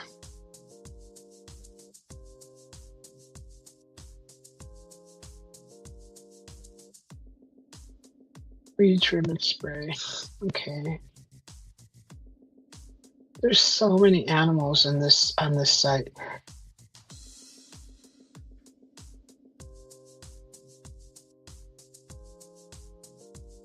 People that let their animals wander around too are just as bad as the people who dump trash. You live in an area where there's so many people, you're just unbelievable at the behavior at most of these people that call themselves a human being.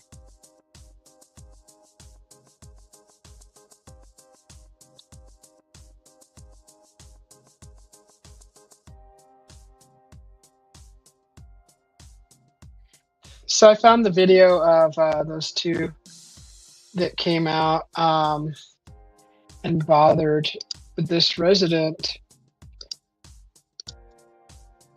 And even after the owner said, did you read the sign? Like, here, I'll play it. Let's unpause it, unmute it. Do you see that no soliciting sign up there? Yes. You saw it? Yeah, You know what that means? Yeah. You do? Yeah. And yet you came to my door. Yeah, because it's not illegal. Did you hear that? And yet you came to my door, and this ASS hat said, yeah, because it's not illegal. Do you see that no soliciting sign up there? Yes. You saw it? Yeah, You know what that means? Yeah. You do? Yeah. And yet you came to my door. Yeah, because it's not illegal. So that's what I'm talking about. What, babe? Oh, okay. Yeah, the sun will take it out of here.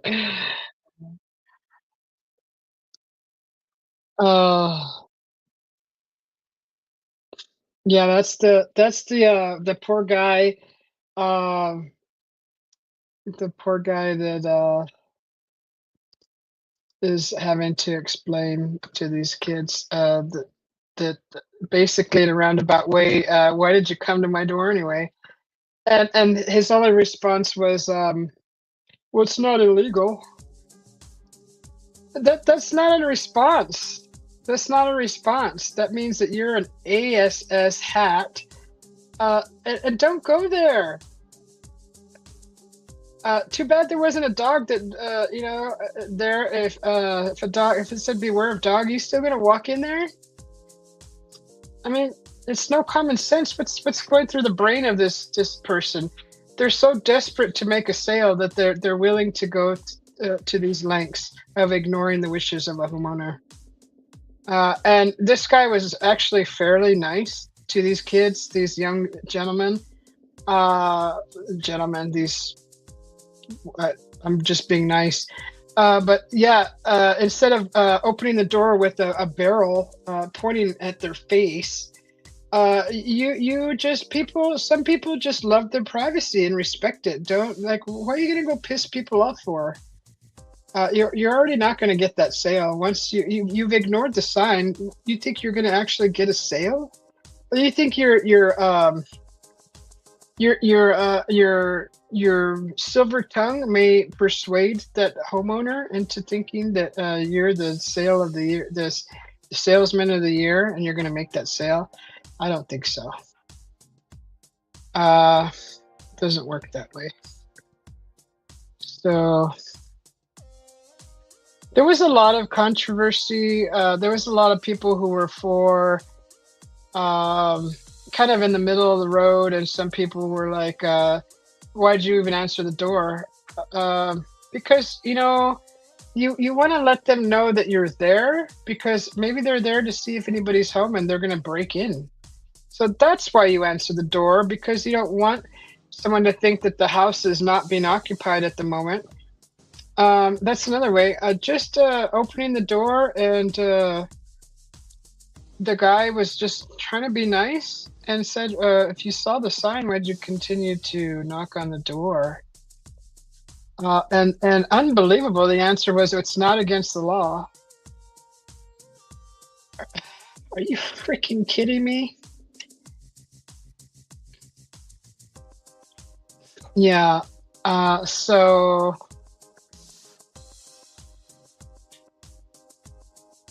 someone says, look through the peephole or out the window before opening the door. Okay, that doesn't solve anything. And here's a person that had a good point. Why? No one should feel like they must remain cloistered in their own home. Companies, individuals who intentionally ignore a no soliciting sign are the ones who are intruding. And they're right. I don't care what you're selling. I don't care who you are. I don't care what status you think you hold. If there's a sign saying not to be there, don't come in. Especially if you're selling something. So just I don't get that.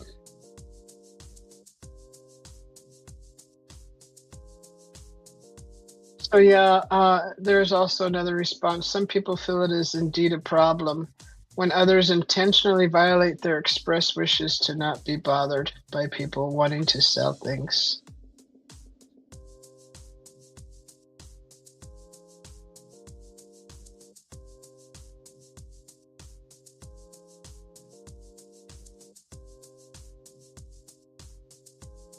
Oh, here's a guy. Here's a guy. What? This guy just likes to be heard. Okay, so some people on here, I just don't even know why. He's actually defending the company and not even addressing the behavior of these two people ignoring the no soliciting sign. He's defending the company. So yeah, that's an idiot.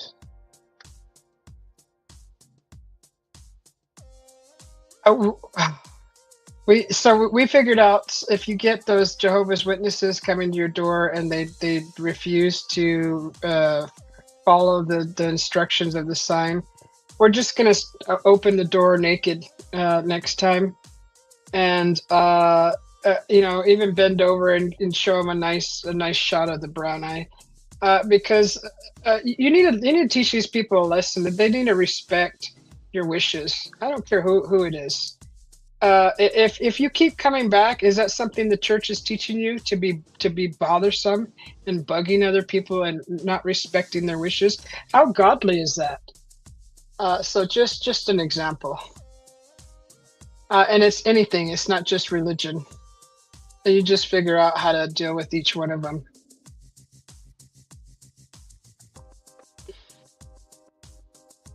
And I know some of you that watch the channel are, religious, and that's fine. It's just I'm just giving you an example of what's really happening. What's happening in the real world around the world, and it's ridiculous how aggressive some of these people are.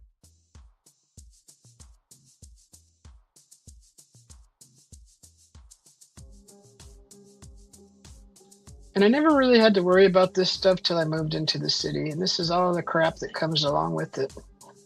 So I'm addressing it in the best way I can.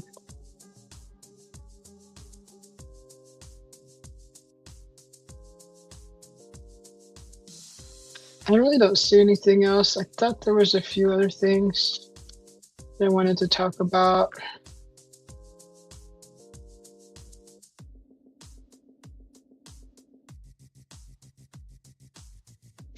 One man saw a woman kind of acting strange outside of his front door. It looked like a person kind of strung out on something. And there's actually a lot of that here in the city. There's people like bent over doing weird things, acting weird. I guess you can call it zombie-like. And one person called it out and said that's a fentanyl reaction, or it's what happens when you do that stuff. And this one guy caught it on camera because he just opened his door and there was a woman out there just kind of doing weird stuff. And some people were shaming him for doing that. And he goes, well, this is like right out my front door. What do you want me to do? I mean, I need to address it. And they're like, pray for that person. Okay, prayers help too. Yeah, I get it. But it's still not going to get that woman off his front freaking porch, right? It might, depending on how strong your belief is. There could be a sudden thunderstorm that comes by and maybe persuades her to go somewhere else. That could be a prayer answered.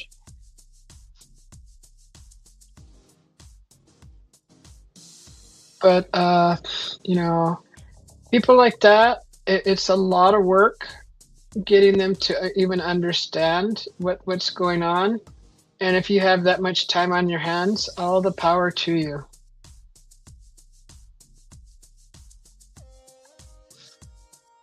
You can use my name, Susie, or what? Hey, Mikey. Roger says they probably would have went in if there was no trespassing sign. I know, right? They just look like those kind of people, huh, Roger? Mikey says, hello, everyone. It's me. I'm all sore from working in the garden. You were in the garden working? What were you doing? Were you weeding? You need the Jehovah's Witness to tie up and whip. They like that kind of things. Mikey. Ah, okay. Must be in your area. You can use my name, Susie. I got into trouble for saying something about the Sabbath this morning. A mad Bible basher started shouting about Jesus. Right? That's a little ridiculous when they get a little out of hand. You know, when I was raised Catholic, I was always not really taught, but I learned from the reaction of everybody around me that anybody talking against your religion, they're the devil. So you're going to be treated like the devil, right? And so I understand the aggression. And then as I got older, I'm like, what a bunch of BS. This is a cult. I'm getting out of here. I'm out of here. This is just a bunch of BS. And it is. And they're the biggest judgers of all. They just judge everybody. They walk through life judging everybody. And if you don't agree with what they believe, you're the devil. And I'm so glad to be out of that stupid religion. It was something that my parents raised us as, and it was. I never really felt.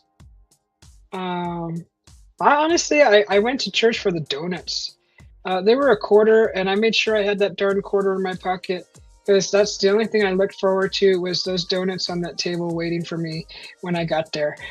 And everything else was just like that. Judgment. You're the devil. They're the devil. So no, I had enough of that.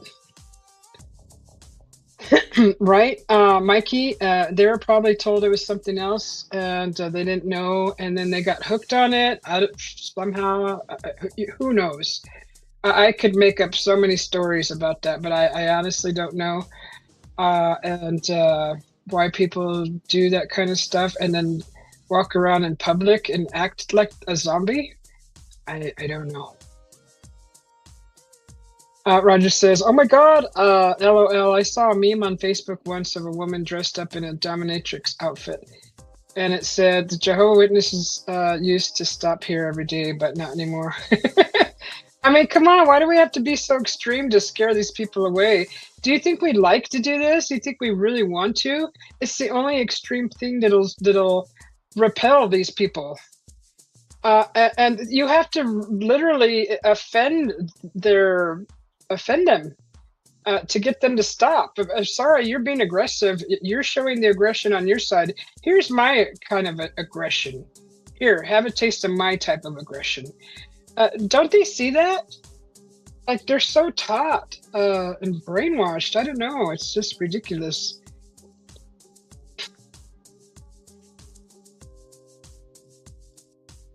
So that's, you know, everybody to each their own, but don't come to my house and try to shove it down my throat. Especially after I asked you nicely not to come back and I'm not interested. And then that just didn't seem to work. Anyways, don't do that. If you're in a religion and you're canvassing the neighborhood, don't be forceful. Don't be aggressive with your religion. Respect other people's wishes and don't go back the next week after they told you not to, because they may change their mind because they would be a good addition to your church for the, you know what I mean? Just don't do it. Just don't do it. Mikey says, I was digging and laying some slabs. Then I was helping my daughter lay astroturf. Oh, really? Then I was getting bit by my other daughter's chihuahuas. So I'm pretty knackered. You're pretty knackered, Mikey? Oh, that's a lot of work. Did you put the sand down for the AstroTurf and you nailed all the 3,000 nails into the AstroTurf to keep it from rolling and creasing and all that? And stretching and or did you just lay it down and walk away? Hey, Gate Smasher. Welcome in. Good to see you. Thank you for your service. They're packing with cash, that Jehovah mob. There's money in religion, by the way. I don't know how, but there is. Yeah, it's you know what it is? It's that everything is tax free. It's tax. It's you can open it up, and you don't have to pay taxes. That's the loophole. Where you're the only one at church with the fanciest shoes, being the preacher, driving around a Cadillac or a Rolls Royce. No, not a Rolls Royce, but you know what I mean. Wearing diamonds to the sermon and gold tooth and you know what I mean.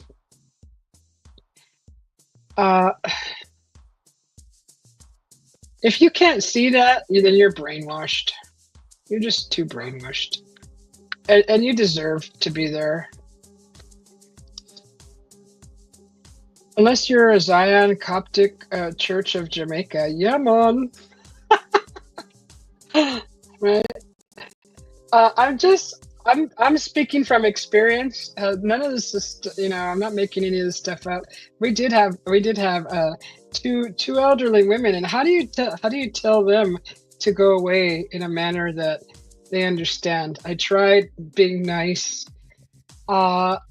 It just didn't work, and they kept coming back. I said, please, I'm not interested. Thank you. I heard what they had to say. I didn't slam the door in their face. I am respectful of my elders still. But these women, same old elderly, kept coming back after I kept saying don't. So, yeah. Just don't do that, guys. If you be comfortable in your religion, do what you do. But if someone tells you they're not interested, don't keep going back to that place. You're going to piss them off, and you're going to see something you don't want to see. And then you're going to just say, that's the devil. Okay, whatever. That's somebody pissed off because you're ignorant. Private jet, right, Benty? So yeah, that was that video with these two. That wasn't even a religion. That was like some business trying to sell something. Probably solar panels. We get that a lot through here. Solar panels.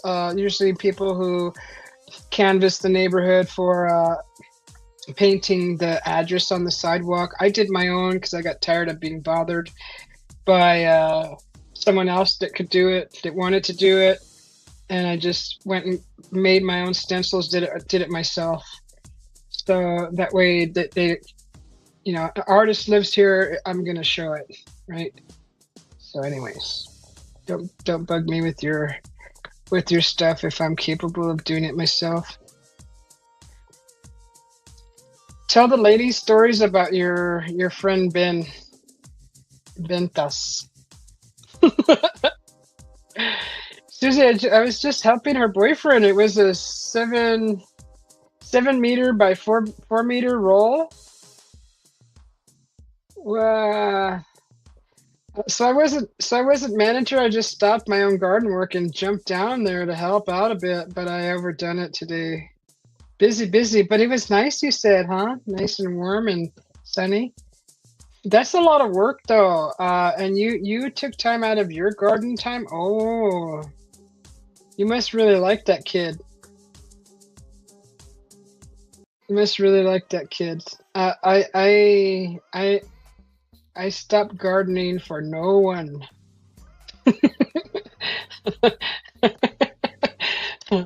No, it's. I mean, you have to. I have to really like you.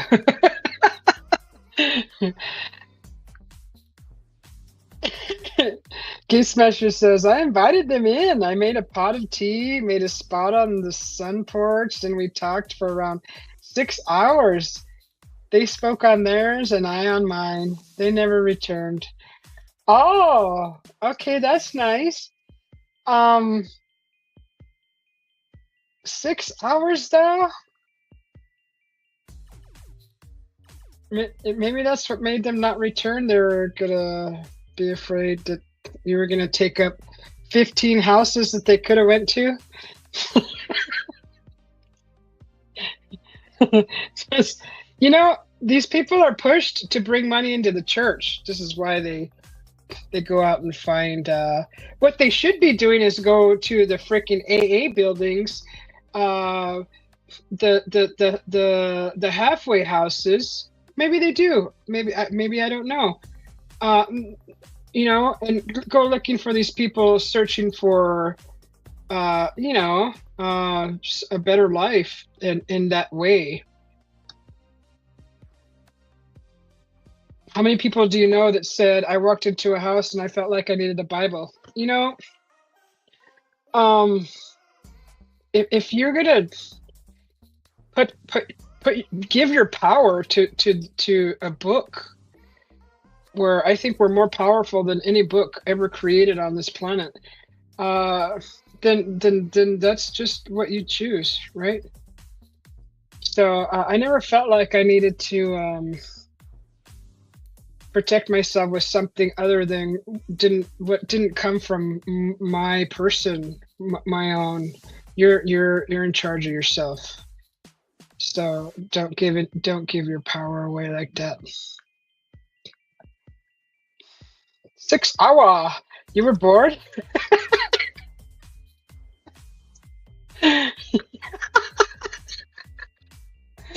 That's funny. My friend was suicidal, paranoid, schizo. He's all right now. And he had machetes and knives, etc., all over the place, and he let them in. They didn't stay long. Oh my gosh. I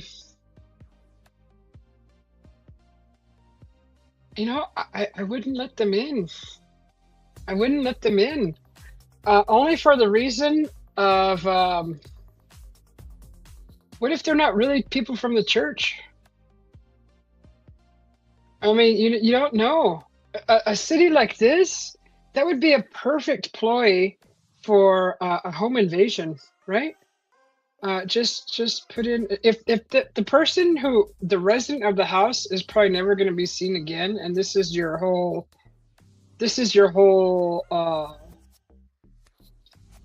your what do they call that? I don't even know. This is your plan to do a home invasion, and maybe the owners are just never going to be seen again. What if, this is why I would not let these people in. Could be a grandma. She could be a ninja. She might be a ninja psycho killer. So look at Mrs. Bates. Oh wait, she was actually dehydrating on the chair. Who else played a role? Who else played an evil grandma role? Look at the witch in the woods that lured the kids into her house with candy and ended up throwing them in the incinerator. There's a great example. Let them meet WTF Mike. They'll never bother you again, right? Just let him play that sound effect, and they probably won't ever come back.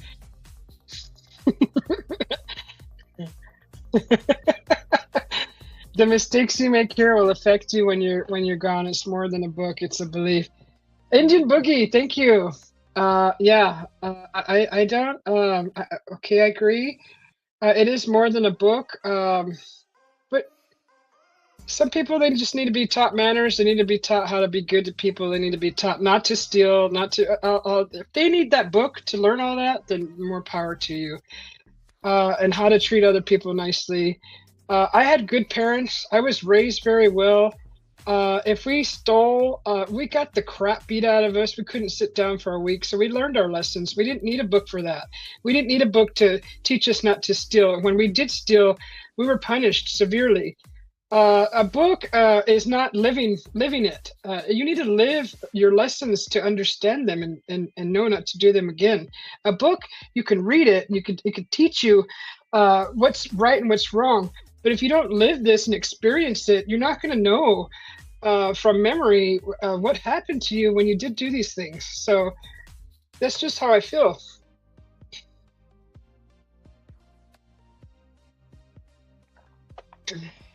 People can read about a book, things about a book all day long. It's not going to give you the experience that you need to actually show you in life how to respond to things, how to not do things.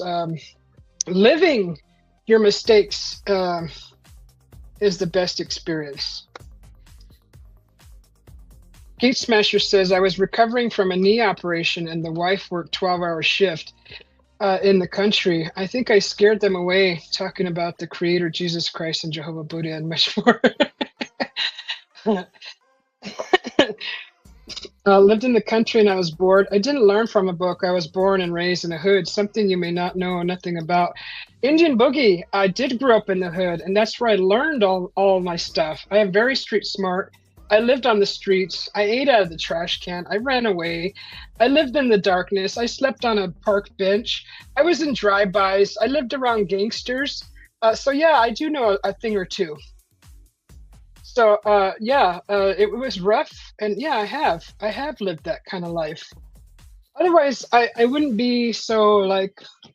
You need to learn from experiences. I always learn the hard way, and when I get a youngster that does things in front of me, and I tell you, kind of try to give you advice. It's an experience that I had, and and it's hard to tell people to do something because they're not to do something, they're going to do it because that's how I was. All the youngsters are like that.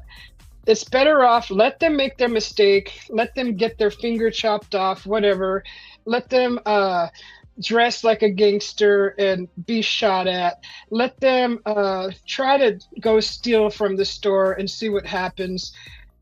You could talk to your blue in the face. These people will not listen until they learn for themselves. These are things a book cannot teach you.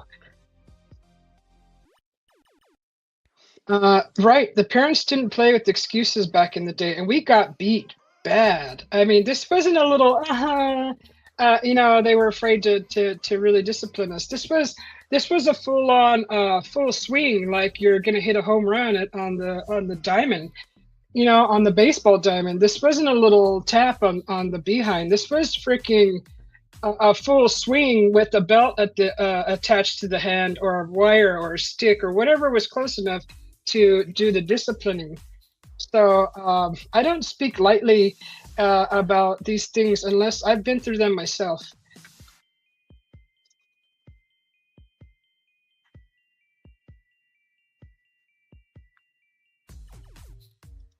Thank you, Indian Boogie. And there's a lot of things that I haven't really talked about myself, but I come from a really interesting background, and I've done a lot, and I've experienced a lot of things that probably nobody will ever know.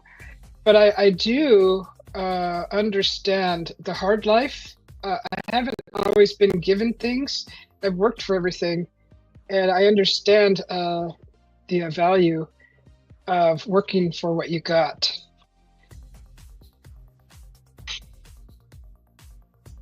Was that me, Susie? I met a new neighbor the other day, and within 10 seconds, I knew she was absolutely Fruit Loop. She was, so that's the end of that relationship. Mikey, oh, sorry about that. Don't drink too much alcohol. I learned the hard way. Oh my God, Indian Boogie. I never had a problem drinking the alcohol until like something really bad happened. And that's all I wanted to do to forget about that experience. But I only allowed that for a year until I said enough is enough. Time to stop hiding. So, it's up to you whether you want to deal with that any further or not. You can just disappoint people around you. You could do it in front of people around you. You can piss yourself. You can defecate yourself in front of your friends, and keep breaking that relationship between the people who care about you. Or you can just say enough is enough and stop doing it. I never did that, but I did have a rough experience, and I used to just kind of go hide in the darkness with the alcohol thing after drinking so much. I wouldn't burden people with my behavior, so I would just go hide somewhere in the darkness and deal with it.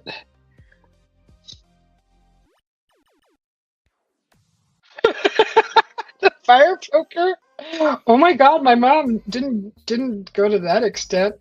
But darn, we couldn't sit for a week. We weren't allowed to cry, guys. Come on. I mean, when we were getting disciplined, it hurt like a son of a gun. We weren't allowed to cry. You know why? They didn't want the neighbors to hear. So we were not allowed to cry.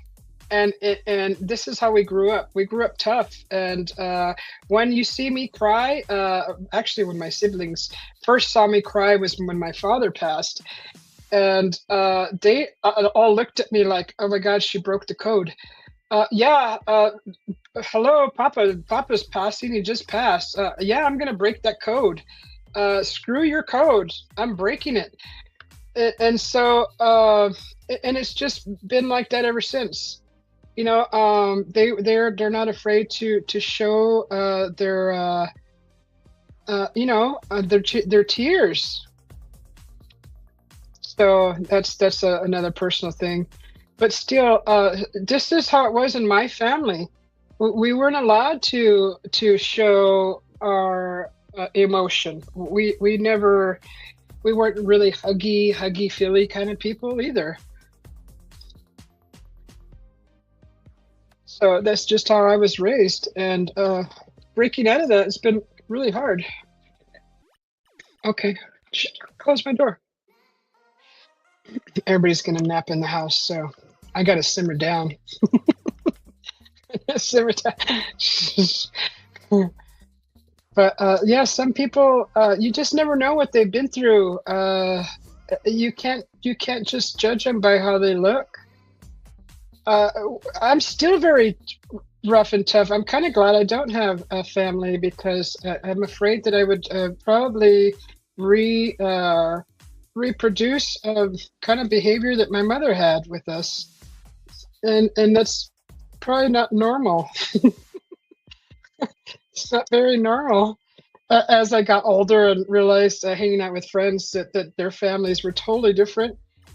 They weren't disciplined like we were, and but I didn't hang out with brats either. I hung out with like more quiet, nerdy people, and they never did anything wrong.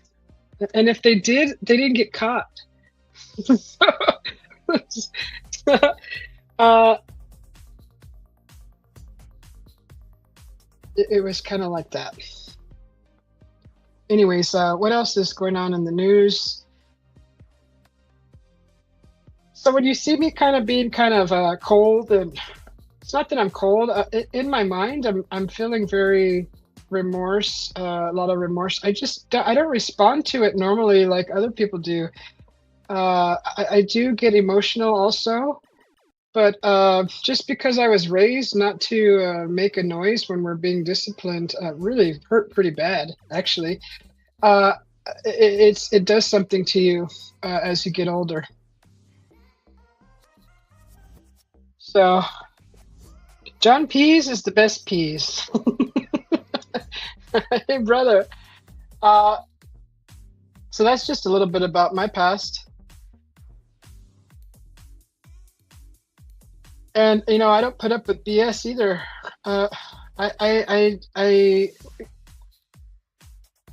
I I didn't put up with bullying in school. I didn't put up with anybody disrespecting me. And if I did, it was because I wasn't strong enough to take them out, so to speak. Teach them a lesson, because adults shouldn't pick on kids like that. And if you're not strong enough to, and I wasn't going to go through the lengths of pulling out a Chucky on them. It's just, you just get away from these people and try not to cross their path again. You're not trying to like hurt people and really do really horrible things. You're just trying to get away from these people.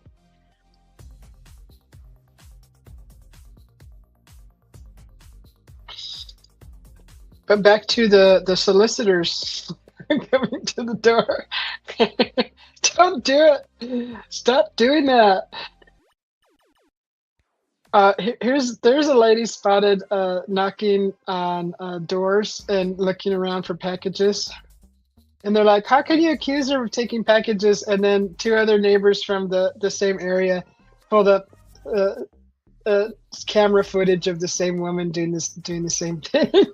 And they're like, is this proof enough? Is this proof enough? She's looking for to be a package bandit. So I got a kick out of that. Actually, our neighbor across the street left while we were gone, left his vehicle unlocked overnight, and they stole a few items out of his truck. And I'm like, we live in a cul-de-sac. Really? They come all the way around. They have to go all the way back around to get out, unless they're not coming over a fence, because we're all the houses residences are occupied. So it just it makes me really want to just camp out on the roof at night and use my roof camouflage. Looks like roof tiles. No, I don't have that, but that's not a bad idea. And just sit there and see who's canvassing the neighborhood at wee hours of the morning at night. And I have a nice pellet gun. I think it would be great for target practice. I'd have to blunt my arrows because I could use my bow and arrow, but I mean, I wouldn't want to like make it go through their body. That's not. I mean, they're a thief, but I'm not trying to like, hurt them really bad. Just kind of, just give them a little lesson. Don't come around here, do that.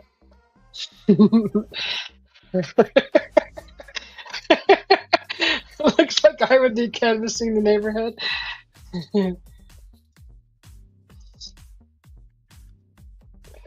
What is it with the Indian families? My mom would chase me down to whip my butt. Oh my God. And if we ran, oh my God, wouldn't it be worse? Oh my God, if you heard them say don't run, and like my brother was the only one that ever ran, and he could get hit and he wouldn't even flinch. Just like, man. He's like, he would laugh. I don't know. That hurts. It hurts. Yeah. So if we got when we got caught, if we ran, we got sandwiched between the legs, and that's it. We were done for. We couldn't run anymore.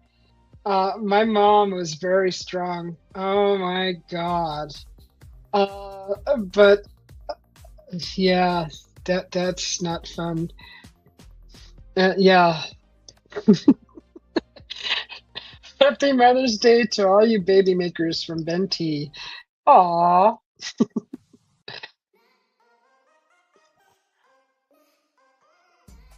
Thank you, Indian Boogie. Indian Boogie says, Happy Mother's Day. Enjoy the rest of your evening. Thank you. I'm sure all the mothers out there would appreciate that. That's very nice. You've got it with the leather belt. Have you ever had it with the wire, Roger? Oh my God, that stings. Mother's Day stories. Mom with red marks would switch all over. Yes. No. So Mother was smart. She knew not to go below the short line and past the sleeve line, right? That's a smart discipline right there. Unless you were, you know, changing out in PE, but we didn't get hit when we were. We knew by junior high, by just it was just around elementary, up to like sixth grade, is when you pretty much learned all your lessons and you're like, okay, it's just time to be good. But not that we were all bad kids, and we didn't do stuff all the time. It was just when we really screwed up, we would really screw up, really screw up. We'd make it worth it, right? If we're gonna get disciplined like that, we kind of made it worth it. But I wasn't. I watched my siblings get it, and I got it, several times until I learned my lessons watching them get their lessons taught to them, because I was the youngest. But still, yeah. The marks were left unseen from shorts and short sleeve shirts.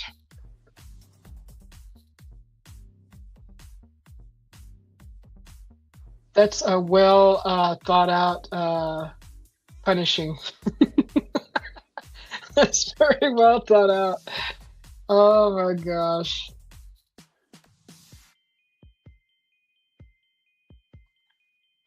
But I've always maintained my positive outlook on everything, and I still maintain my positive outlook. I still love to laugh, and I still have fun in groups of people and around new people. So life isn't bitter for me. I've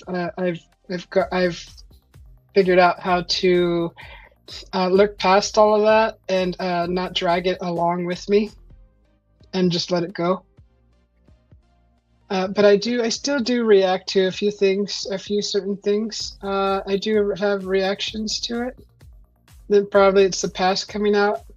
But it's okay. It's all learning. It's normal. It actually builds up a fire in you, and is an immense force that comes out later on. And you got to learn how to just put that fire out sometimes. But sometimes I think it's needed for survival. So don't completely burn out that furnace that you got. Keep it there and use it when you need it. Can't be floating in the clouds your whole life. You got to kind of be in the middle. You need to embrace the darkness to understand it, and you need to walk in the middle and not be all floaty in the clouds all the time. You have to be grounded too.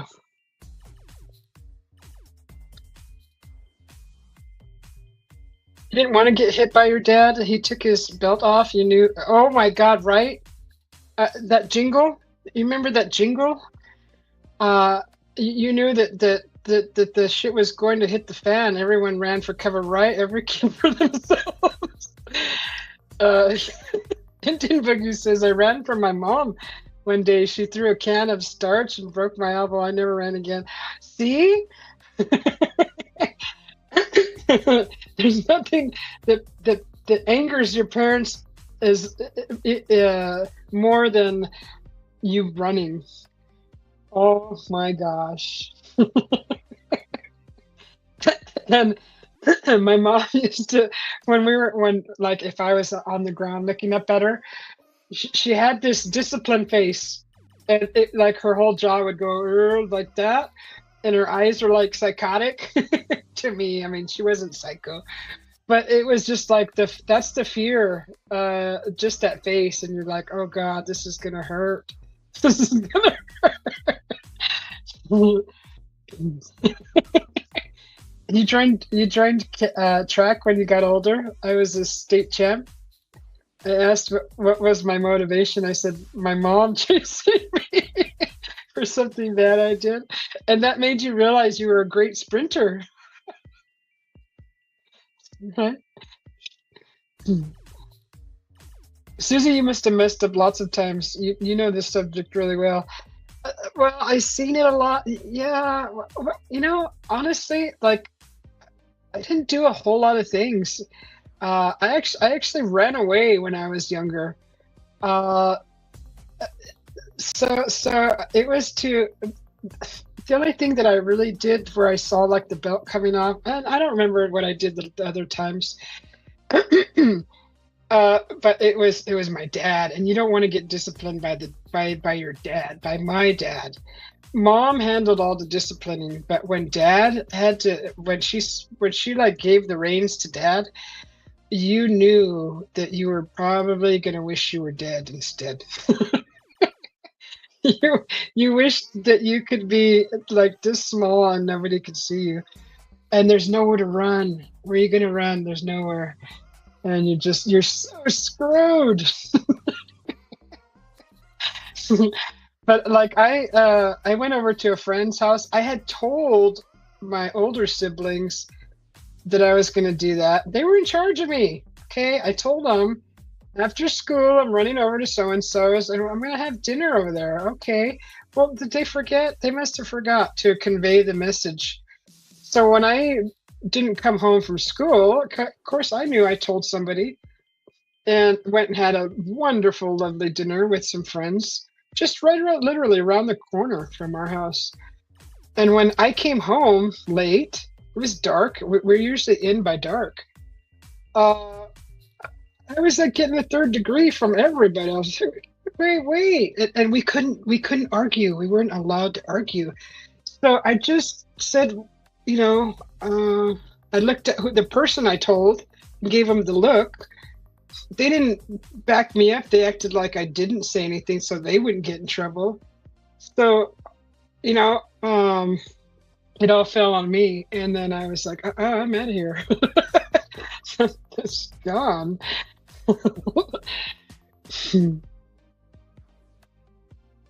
I seen that too, by the way. I don't know what they done, but they were getting serious violent rewards for it.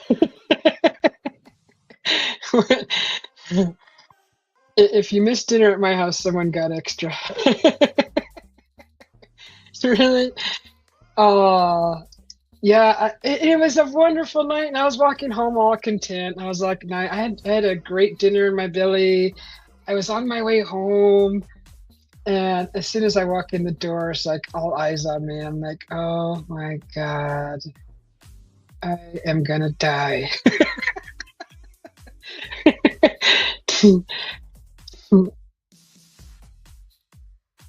We were one of those ones that weren't allowed to leave the table until the dinner was completely gone from the plate. And so, of course, I was the best eater of the family. And while a conversation was happening or non-conversation, whatever was happening at the dinner table, all that food ended up on my plate, and everybody was like excused from the table, and I had this massive pile of food on my plate still, and nobody noticed this. Not that I complained because I loved it, but still, that happened a lot. So, uh, gosh, the good old days, huh?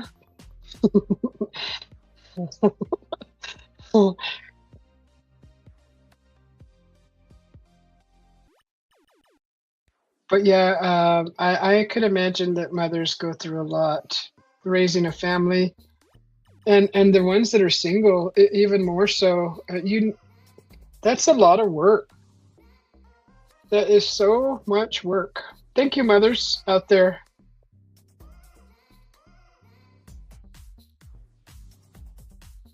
And the ones that do a good job, thank you double for raising good kids.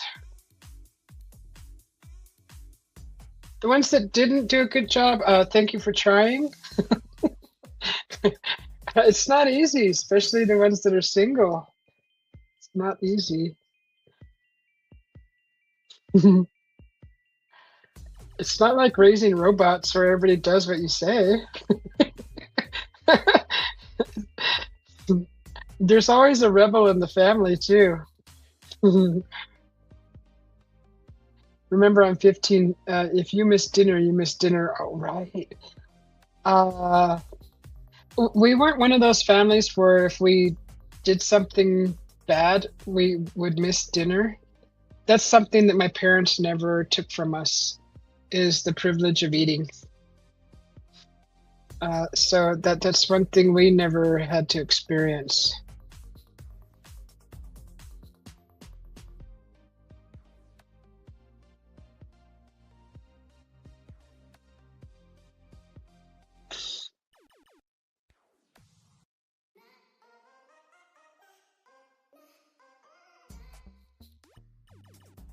So I'm just going to share this real quick. I found a picture of the two people who are suspected of being part of. Uh, there was a shooting over here, not too far from where we live, actually. But these are the two people who are suspected to be part of that, and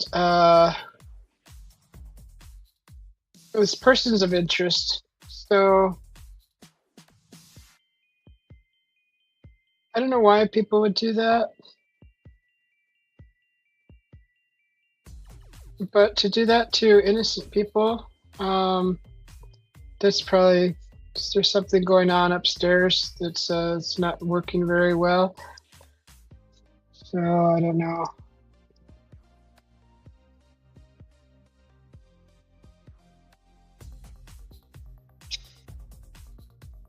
I'm gonna adopt all of you on here. Okay, that sounds like a great idea.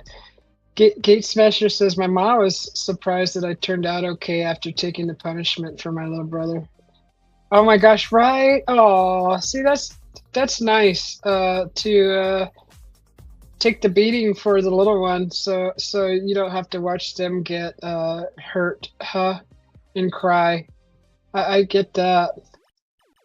My father never ever raised his voice to me, says Mikey, or gave me any trouble my whole life. He lived separate from my mother, though.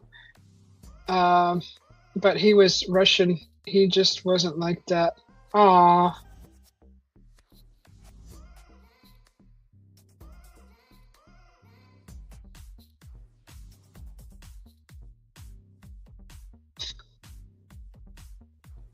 My siblings were hungry, and there's only so much made for dinner. Never had leftovers. See, and that's another thing. I was fortunate to where my parents worked in the fields. So with like lettuce, tomatoes, broccoli, corn, watermelon, artichokes. What else? Avocados. What else? What else did we have in abundance? We always had a ton of vegetables, so we always had like carrots, apples. We always had a lot to snack on because kids eat a lot. When we grew up, we were eating machines, and so there was always something healthy to snack on. I don't remember growing up eating chips and stuff like that. That snack is Cheetos, Fritos, chips, all that stuff. We snacked on broccoli, watermelon, artichokes. We had food in abundance only because our parents worked in the fields, and they would bring boxes of it home. So we were fortunate enough to not have to experience that. And if we didn't have food, guess what it was? It was beans and rice, and that was okay with us. It was still something to eat. And there were times where we didn't have a lot, but then I grew up where my mom believed that my father should have the steak and we should have the beans and rice because he was the breadwinner. Actually, they were both breadwinners, but there was a lot of times where we sat and watched my father eat a big old steak, and we had the beans and rice. And then after she would get up, he would like sneak us a few pieces of that steak just to give us a little taste because we were like, wow. But we never really, we weren't dramatic about it. We just were like, oh, that looks really good, and we didn't cry about it. He would always sneak us a piece, and that would fix that. So he was pretty awesome in that sense. That woman looks like one of the Kardashians, did she? She's like a punk to me. Anyways, we had plenty of cabbage. To this day, I hate cabbage. Oh, see, we never had to eat a whole bunch of something for a long period of time. So if it wasn't beans and rice, it was pasta. Like spaghetti was the easiest thing to make in big quantities. Or it would be pot pie was the thing for me. Like cabbage was for you. Well, my mom did big sheet pans of pot pie, and we had so much. At first, it was great, but then I don't know what happened. She made so much of it that that's all we had to eat. This was before we learned how to cook, and that's all there was. And so I'm not very fond of pot pie. When she made it in sheet pans, it wasn't like little small portions, in little small round bowls or whatever, but it was big sheet pans of it. Yeah, I'm not a big fan of pot pie anymore. Yeah, he was cool, Mikey. He would sneak us a few pieces. We would all get at least a taste.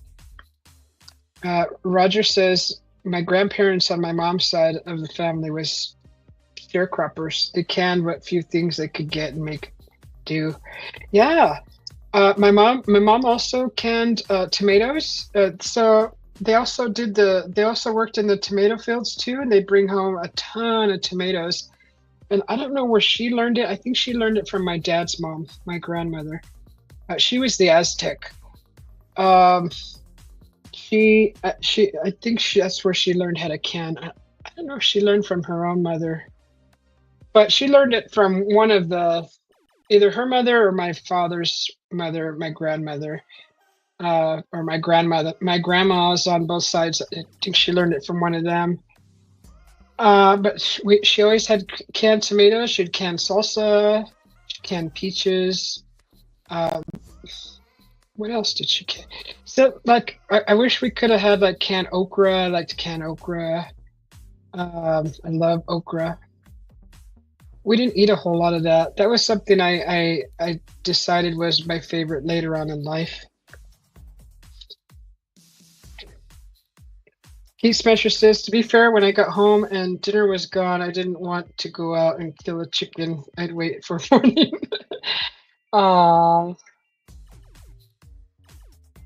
That's not fun. Gate Smasher. I actually had ran away when I was a teen, and going hungry is the worst feeling in the whole world. It's like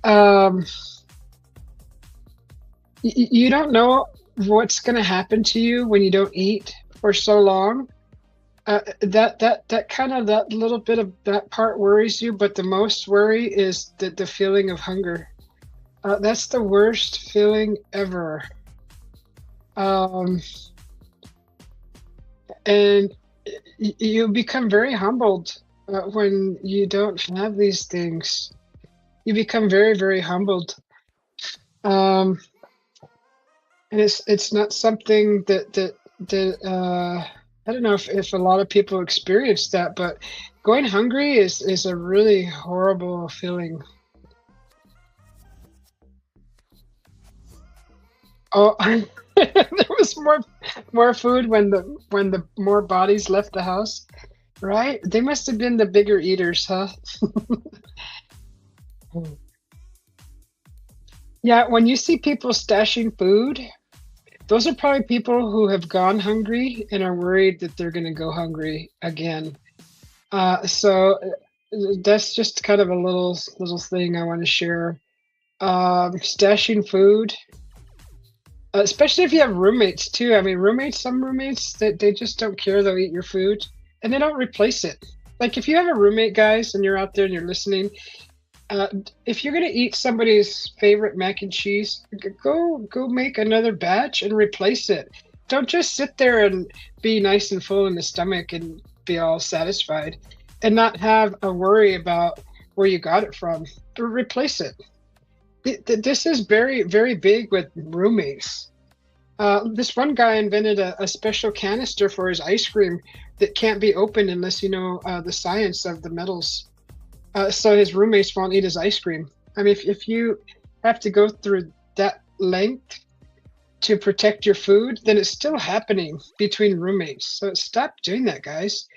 If you're going to eat somebody else's food, replace it or go buy some more pasta. So this, you know what? Screw that. You better make some more mac and cheese and replace it. If you don't know how to cook, go to the freaking restaurant and buy some and replace it, because that's better than nothing. And shame on you. Weldon Carey says hello to everybody. Hello, welcome in. We're kind of talking about mothers and growing up right now.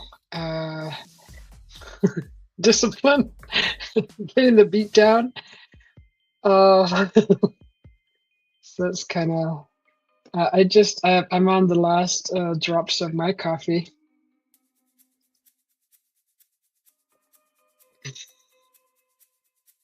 You've stashed food all over the world, secret spots with canned goods buried. I never knew where or when I was going to need it or where I was going to be shipped it. Oh, see, that's pretty smart. And how cool is that to like just go be able to wander out in the middle of wherever you're going to go and there's a stash?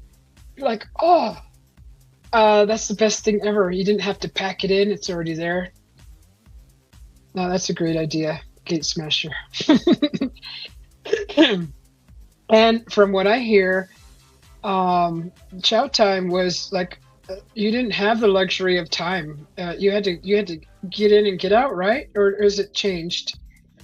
I've had a military partner in the past, and I noticed that he ate very quickly, and he would guard his food too. So you know how you eat and you put your arms around your plate and you just kind of like do that. I noticed that, and I was like, one day I just had to ask, why do you do that? Because you know, some people would take their food sometimes. I don't know if that still happens, but it was just a protection thing. You get in there and you eat and you leave. It just isn't a luxury of time. And visiting, you know, it's not something that you do. It's not a social thing. Mikey says, hi, Weldon Carey. Hey, Stats. Thank you. Happy Mother's Day to you, to your mothers and your loved ones that are mothers. Thank you. My mate's phoning me to chat. It's 22:30. Chase yourself, man. Some people. Stats says, hello, Weldon Carey. Good to see you. Chow time is 15 minutes in boot camp. In the field, it's 5 minutes if you're lucky. See, and that's still current now, huh? Gate Smasher. 5 minutes is nothing. No wonder you have to inhale your food. That's quick. That's really quick to get in. The amount of food, whatever you get served or whatever you got.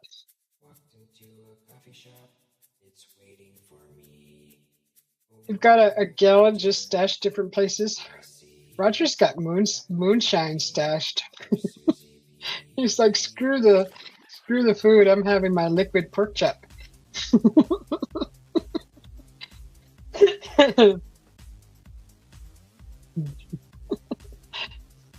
Sec boot camp on pass. Yeah. Hey, you know, I think it's a great learning experience. It teaches you discipline, and I've never really heard anyone that was in the service really complain. But they've all been wonderful people and very respectful and strong people.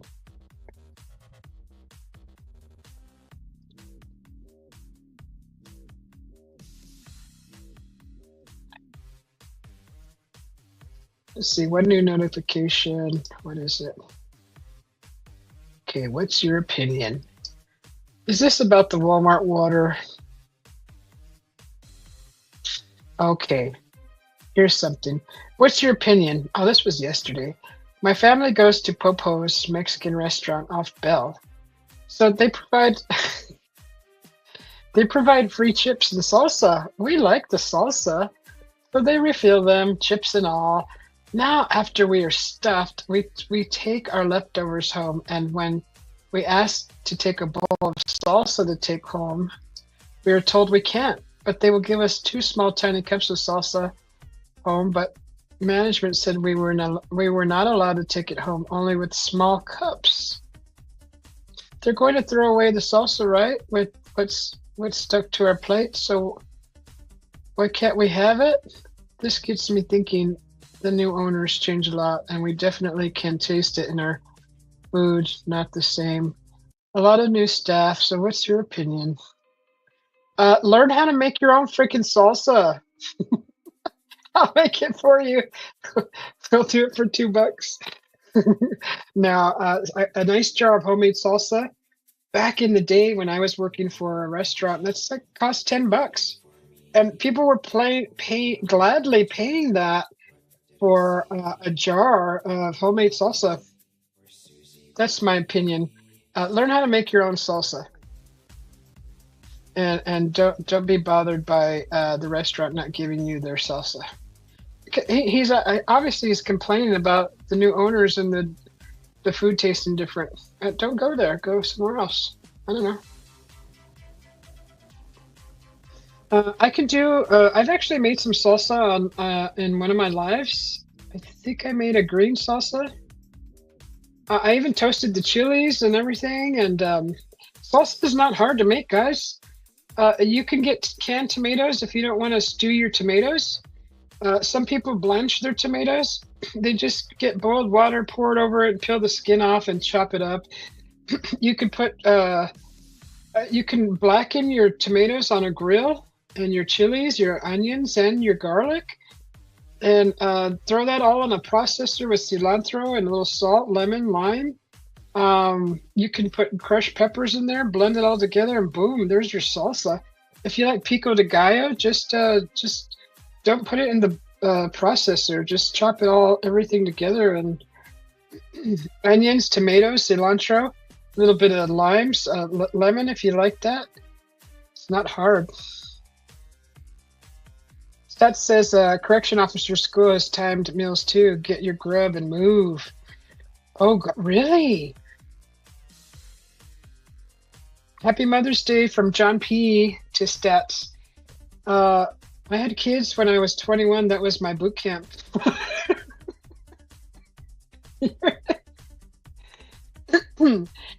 Jeez, Mikey. John P., my brother from another mother, from other Mother's Day. Happy Mother's Day from Stats to John P., brother. Good advice. Make your own salsa, right? I'll make a video. Maybe I should send it to this guy. He had 96 responses. Let's see. Ask if you can buy a pint of salsa. Bring your own container. Ask for several more tiny cups. Ask how much it would cost per tiny cup to get extra. McDonald's charges 5 cents per packet of salsa, which I love. Okay, McDonald's makes a good salsa. Okay, in a packet. They don't make it. They buy it from probably Shamrock. The next time they charged me 5 cents per packet, I asked to purchase 30 packets for $1.50. They obliged, and we were both happy.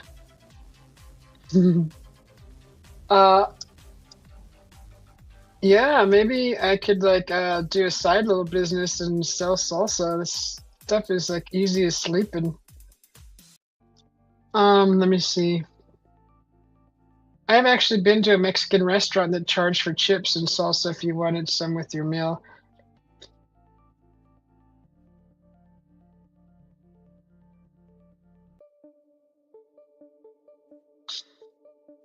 Bring your own to-go containers.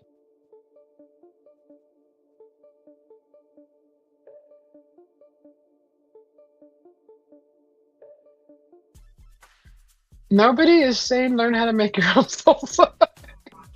They're all they're all showing him how to get away with his salsa by bringing his own container.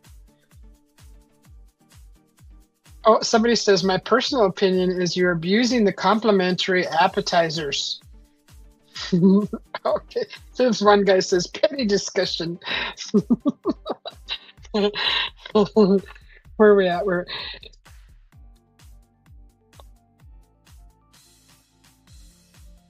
What's making that noise? I think it's the humidifier, maybe out of. Hang on a second. Oh, okay. The humidifier just kicked on, or it's making a funny noise. I don't know. I hope you had a wonderful day as always. From John P. Gates, I found salsa in the woods and in a pathway. John P. He's always finding treasures. Buy one, get one free at the market. John P, that's not salsa. What is it, Gates? Pathway is special on tonight menu. John P finds everything in the woods. I know. Take a baggie and fill up with the salsa. I mean, some places just have really good salsa, but all you do is you find the recipe and you make it yourself, and then you can move on to the next petty thing. We actually had Mexican the night before we headed back to Phoenix, and you know, the chips and salsa is a nice thing before you order. And I always ask for beans. I like the refried beans with the little cheese topper. That was the best. But yeah, we don't. I don't feel like the salsa was so good. I wanted to take it home because I make my own. So I never experienced that.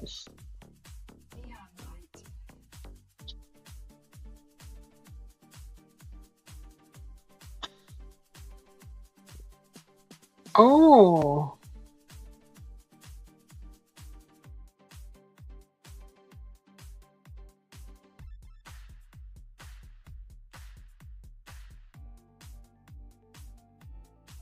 Oh no, that's not good. So apparently at this same restaurant, um, a mother and her daughter went out to eat this at this place. They've been eating there for 10 plus years. There was while they were enjoying their chips and salsa, they were seated next to the kitchen. On the wall behind them was this cockroach. And they just grabbed the napkin and distinguished its life force. And then they went on about their business. Their dinner was brought to the table. The mother noticed the daughter's face lit up, looking over her shoulder. And she said, I airlifted out of the booth and turned my phone light on and looked on the floor under our table. It was crawling with roaches. No boxing food, just money back, and haven't been back since. Good job. That actually happened to me before I lived here in Phoenix. Where were we? I was with a girlfriend of mine. She was out here in this area doing some training through her company. And we decided to travel together, so she wouldn't come alone. She invited me along, and we went to eat. I don't think it was here in Phoenix, was it? Somewhere in the outskirts of Phoenix. Where was it at? Anyways, we went to a Chinese restaurant, and we got our food, and I was happy. And the same thing almost happened. So like behind my shoulder on the wall was this long, oh my God, this long cockroach. that was on the wall, and I was like, oh my God. I got up, didn't even ask for a refund, and we just got out of there. We ended up eating somewhere else. So that was really bad. That was really, really bad. Hang on, guys. I gotta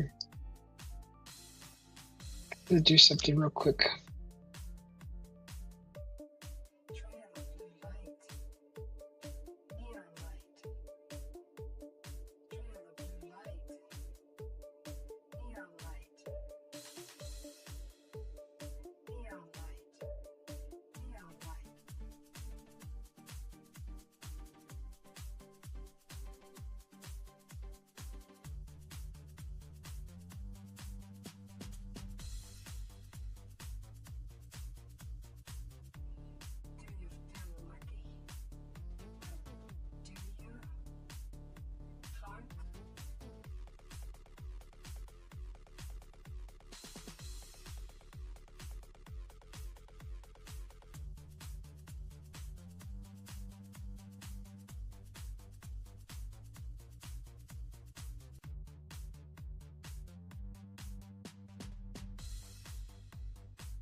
Okay, you guys, can someone tell me how to clean something like this up right now?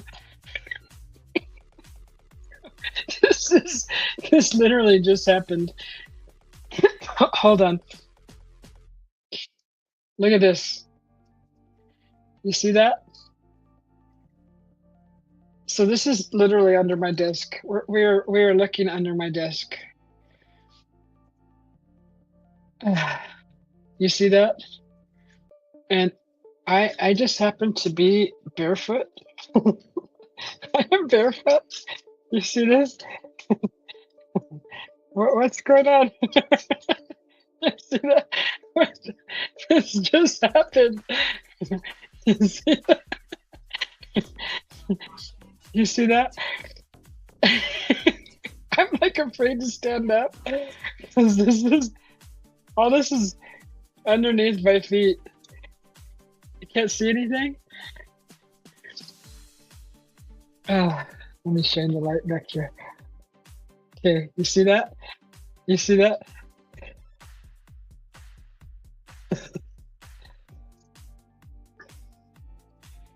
Oh my goodness. Can you see it now?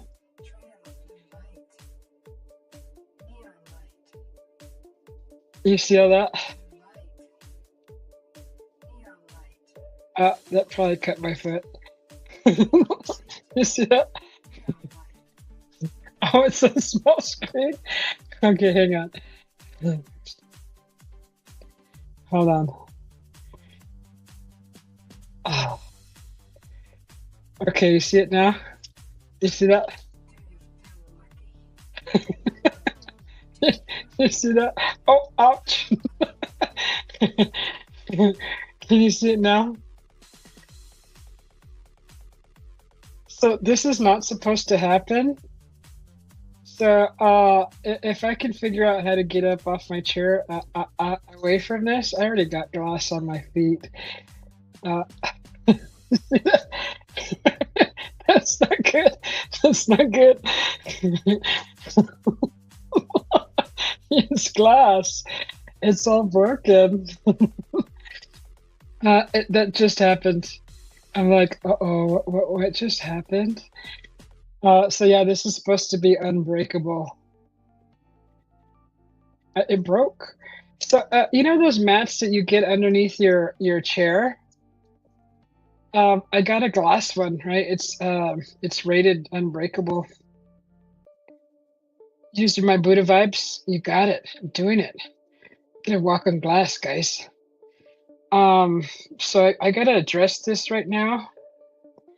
I don't know if you guys want to. How do I lift up glass off the carpet? My God, I'm trying to wrap my head around this right now. So these are my charging wires over here. That's to charge my stuff here. But and I got a little bench underneath so I can put my feet on. But this is like goes all the way down, Shop vac? Okay, thank you. Vacuum? Okay. We do have a shop vac. That's crazy. Like I have glass on my feet. Get some shoes. I am trying to figure out how I'm gonna get up. It's gonna shake me. It's gonna shake my feet. Okay, big roll of tape. Oh, that's a great idea. It's a vacuum. No, I do. Oh my God! Everybody's sleeping in the house. Okay, so I'm in a pickle, guys. I'm in a pickle right now. Okay, so that's my dilemma right now. We will have to try to deal with it as best as we can. Just remain calm. Tape is quiet.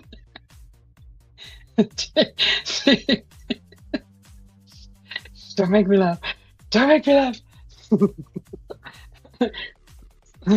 Okay, so I've never heard of a glass mat in my life. Do a backflip. Okay, okay, I'm gonna try to do a backflip. Over my chair. I will try to do a backflip over my chair. Wow.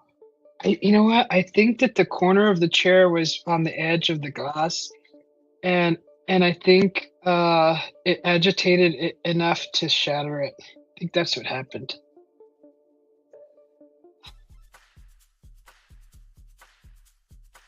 Oh, shoot.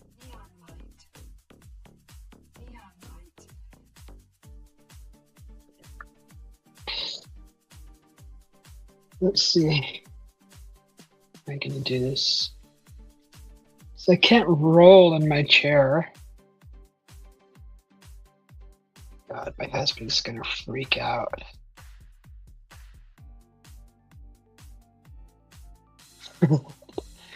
He's gonna totally freak out. Oh God. Breathe in, sis. I'm breathing.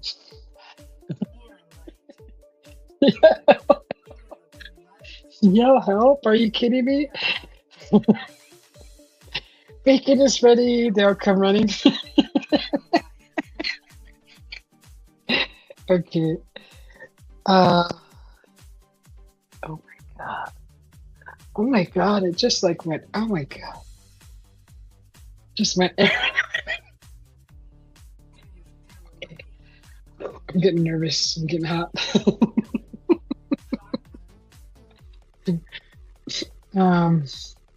Do you have something to put down? No, I don't. Some magazines.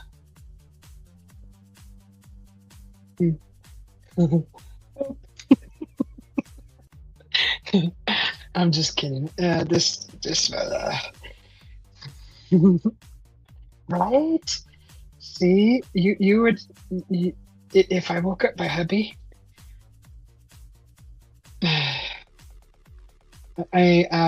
brassiere slippers. Did you see the bra down there? Did you see the bra sitting here on this? Did you see it? Oh my God, I slipped out of my bra last night and I stuck it right here. That's not a bad idea. I'd have to throw away that bra though.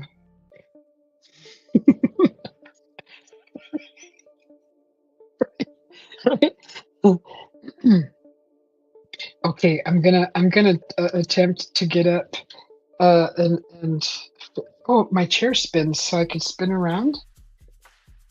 Oh, and I have fresh carpet that I can step on. Let me make sure all the glasses off my feet because I was having fun playing in it. Okay. Oh, I did it. I did it. Oh my God. That's really bad. That's really bad. Oh my God. Oh my God. Okay. Oh my God.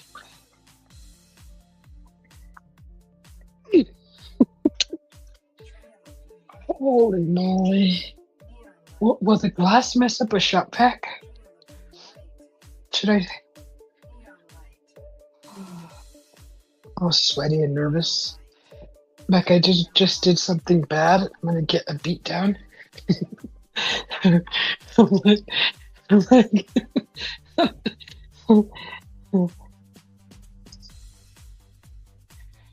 okay, I see where it broke, I see where it shattered.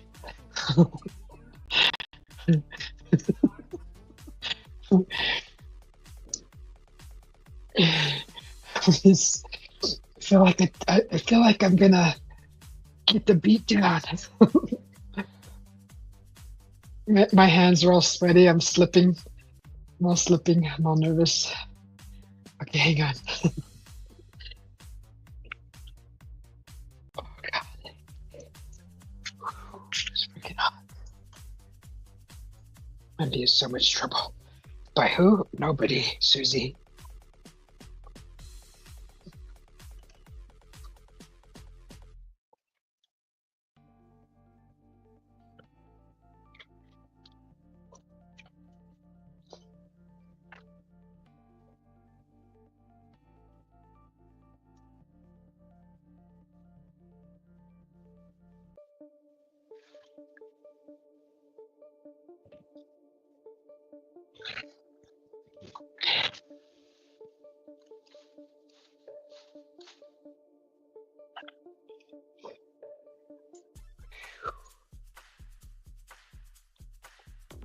Maybe I could barricade the door until I get most of this picked up. Okay, Susie, work quickly. I'm gonna use the shot back for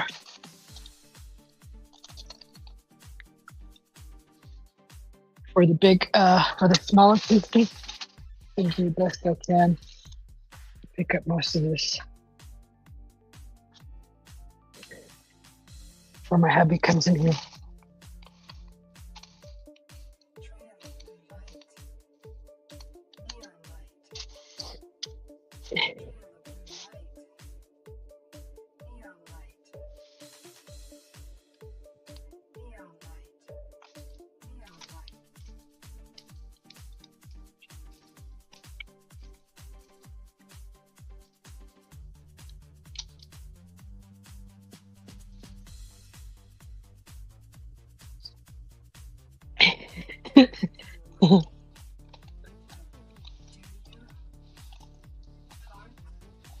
Is it making a lot of noise? I don't know.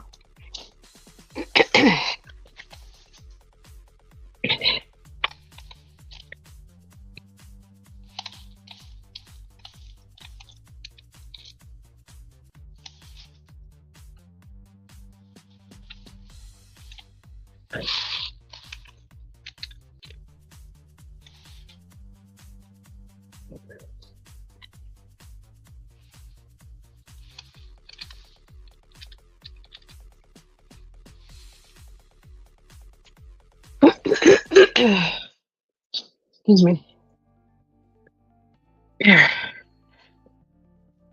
I know you guys are probably maybe wanting to see how we will give you front row seats to the shenanigans.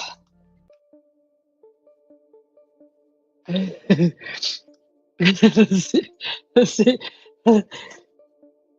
Hold on. Let me figure out a way how to do this.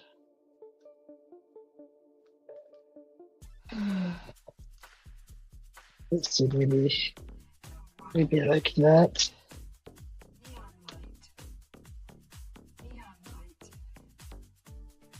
Okay.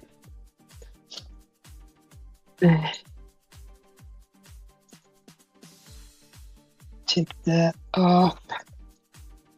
There. How's that?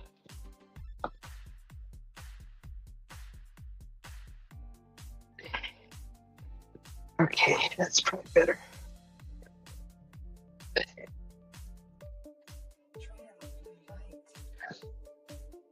Don't tell me, hubby.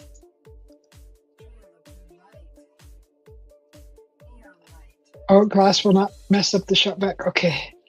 I'm definitely gonna glue it back together. Mikey, you're crazy. Are you kidding me? Oh my God, some people would probably do that.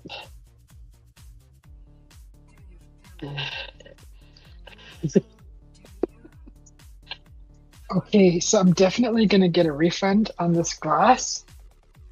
Gonna try to. But for now, I'm gonna see if I can.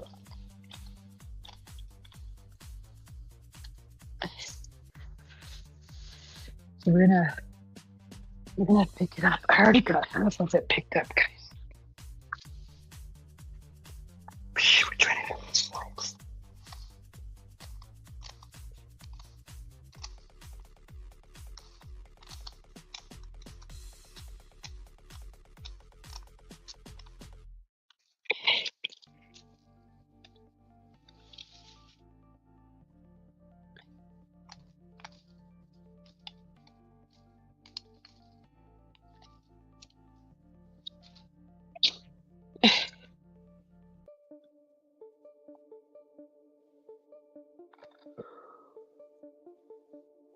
All right.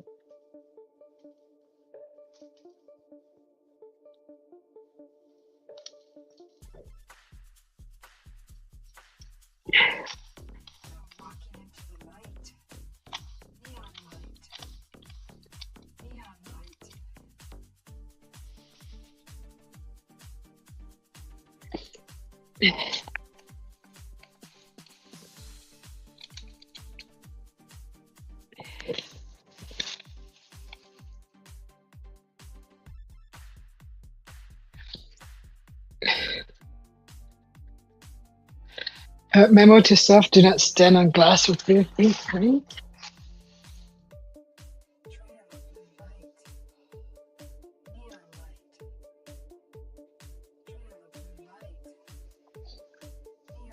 That's a lot of glass, and it breaks like freaking confetti. That's crazy.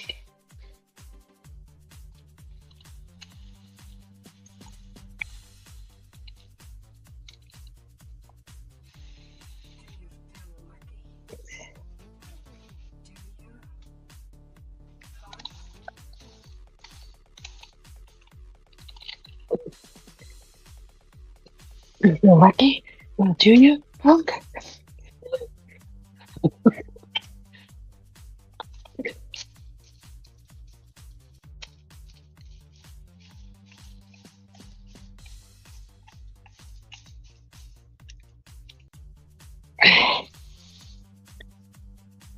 Okay, have it picked up. It got me.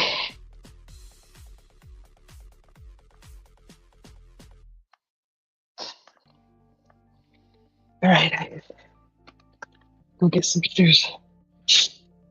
Okay, I have to go over. I don't want to wake up my hubby.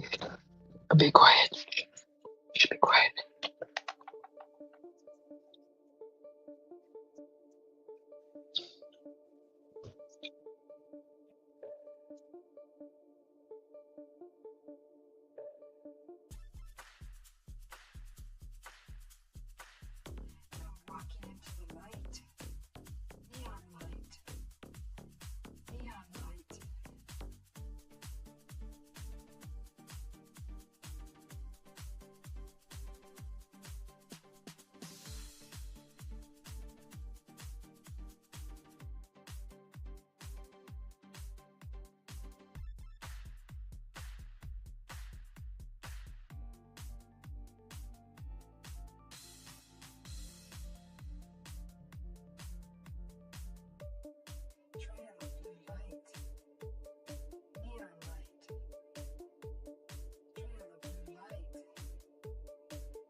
All right, hang on. I'll be right.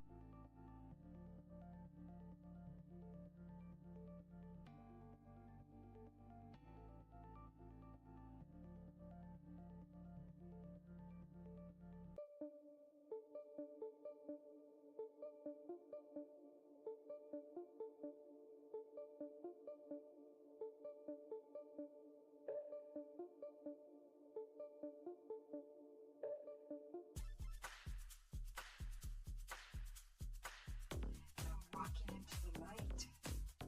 Neon light. Neon light.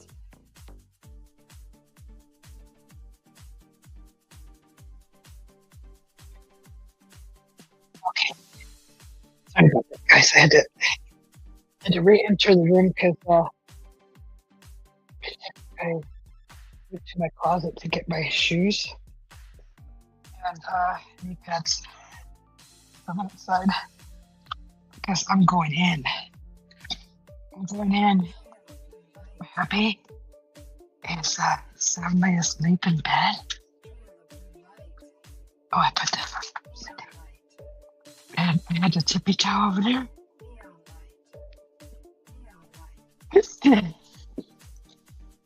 So here we go. We're getting into the nitty gritty here. We're gonna get into the nitty gritty.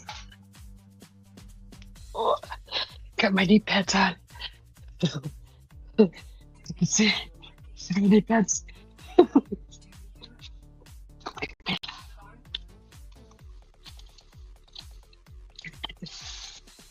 Quickly as possible.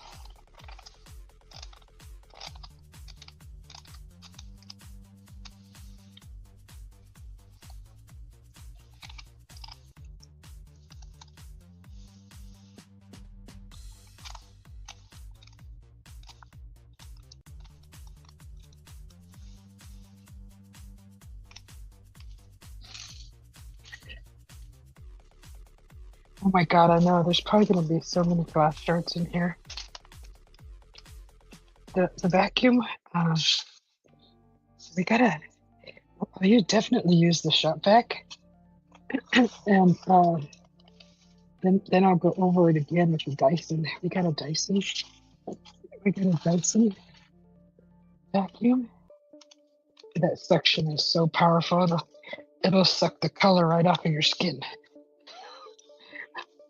Walking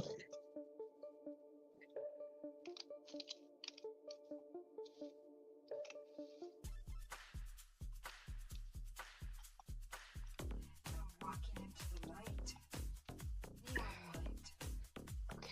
Neon light. Neon light.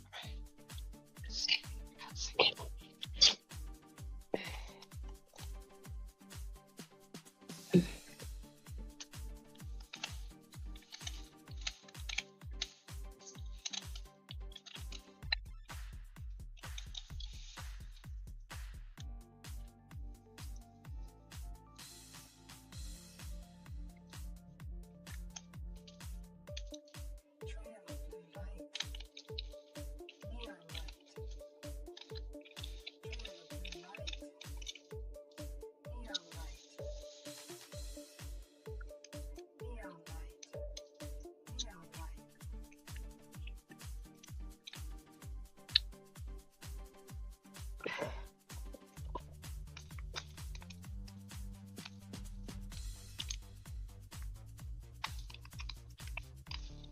you feel lucky? Do you?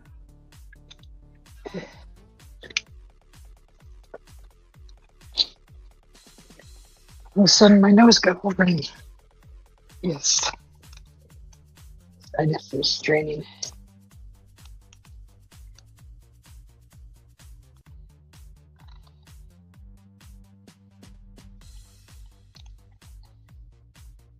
Damn, these glass shards traveled a little ways here.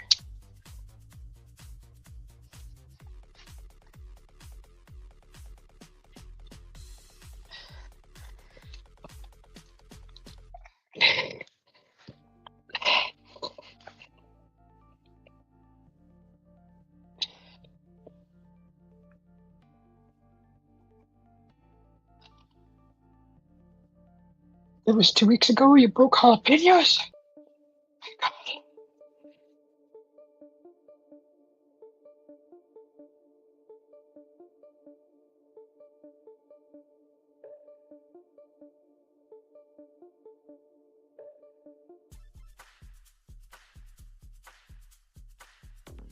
Okay.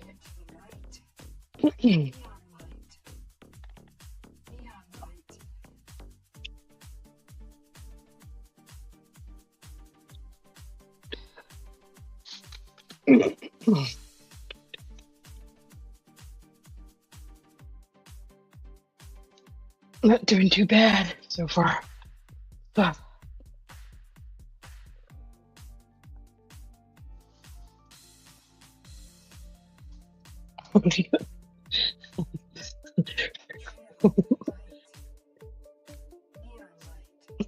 Your whole house stunk like peppers?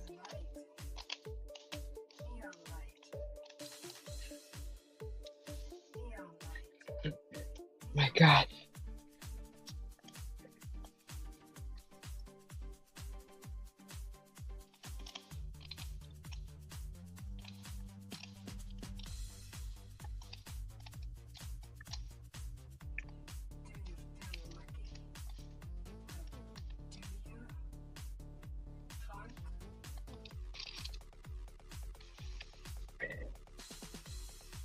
Okay.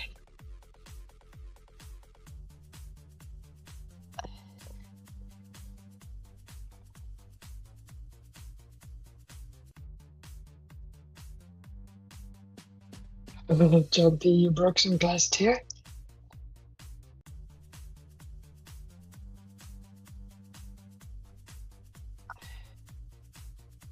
Gonna have to go lower with this.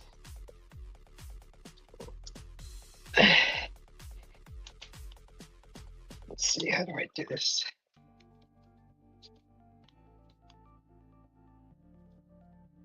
There. Yeah, I had a shard stick to my foot when I stepped down. It snugly pierced my skin. So that was Ethan. Then I knew it got real. It got real once it pierced my skin. Ah, darn it. Yeah, there's like real tiny little shards now. Of a biscuit.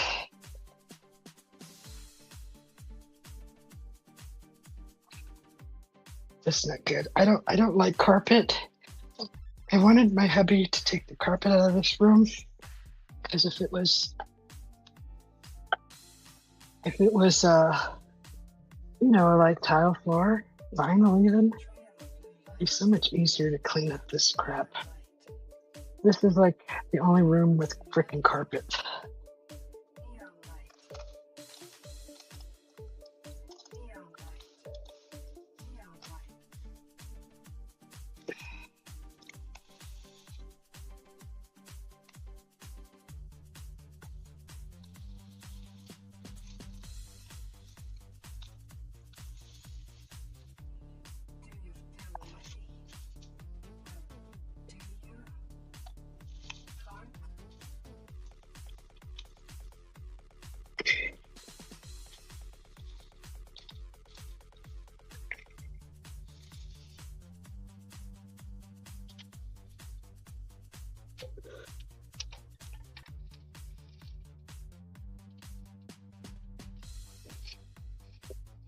Tape.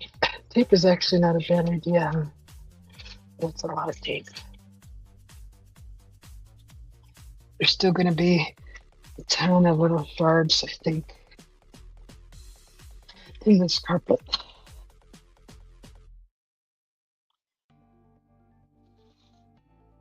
Uh-oh. The glass thing shattered.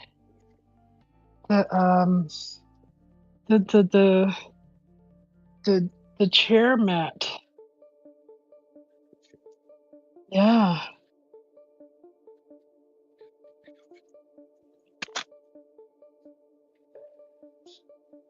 Yeah, but the rubber mat's not good. I think I'll just do, we got tiles outside.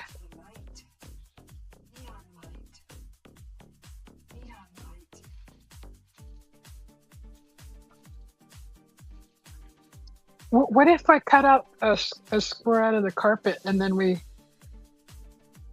no? Okay. Yeah, the shop vac and then the Dyson.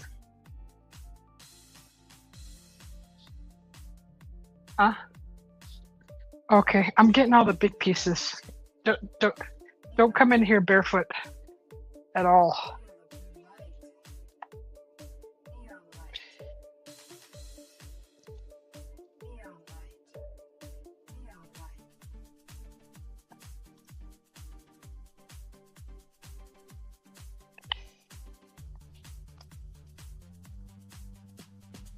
Yeah, that's I always thought that's the whole reason why I bought this mat for the chair is because it said the glass is unbreakable.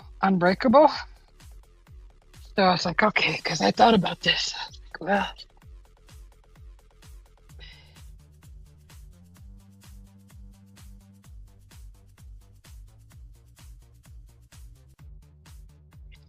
of course, there's a few other little things in here. Little gifts from outside. Leaves.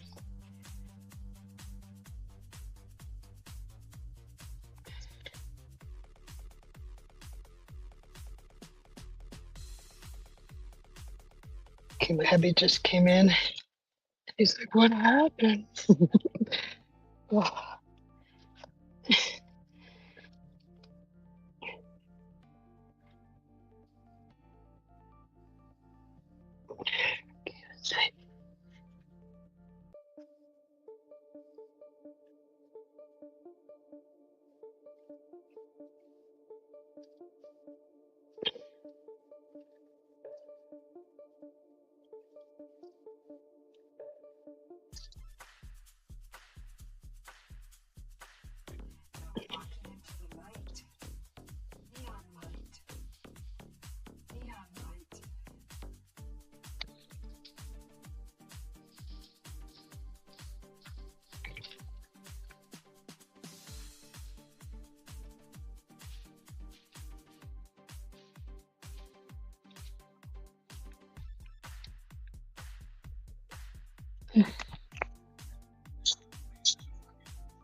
Nuh-uh. No.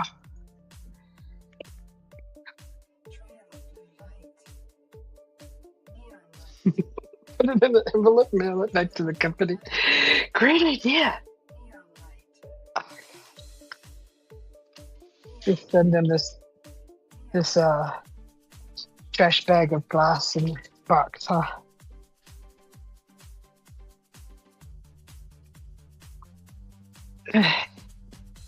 Shoot.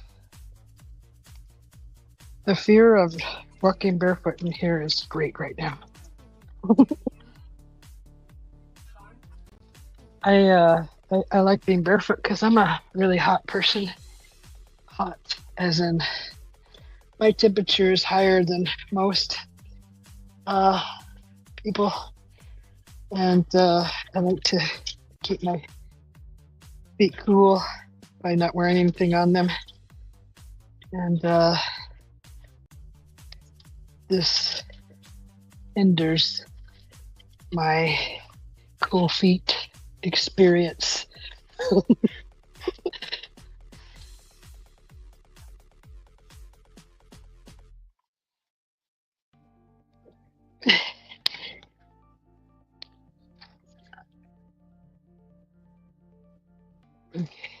So that's all the pieces that I can see.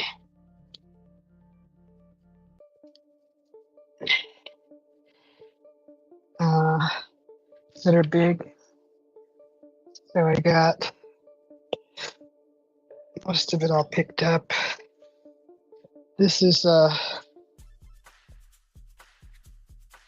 that's all the glass in the bag.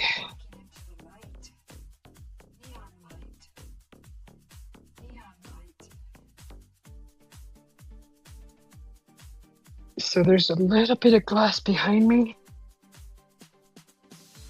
I'm just gonna try to move this bag over.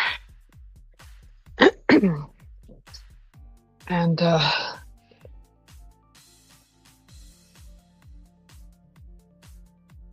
there's a little bit of glass like in that area. Oops, not me. Not me.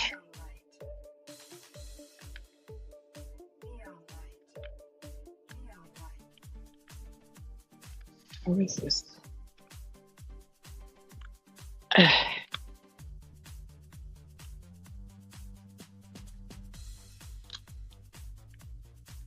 There, like that. All right. Okay. Here's some glass here.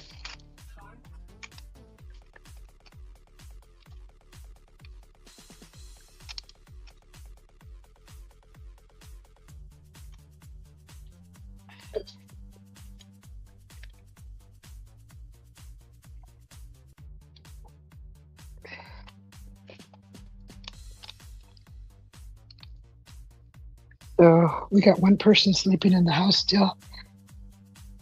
So we can't get the shot back right now.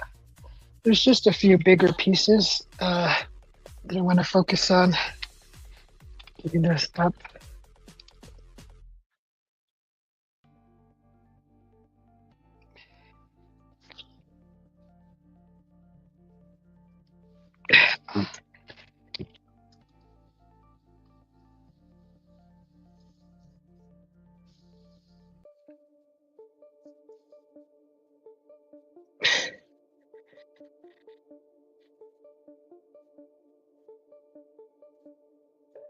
Okay.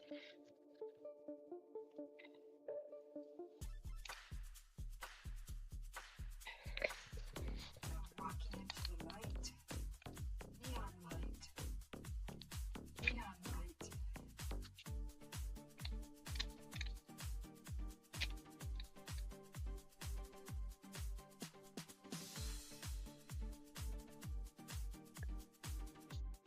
All right, that's pretty much all of it. Pretty much.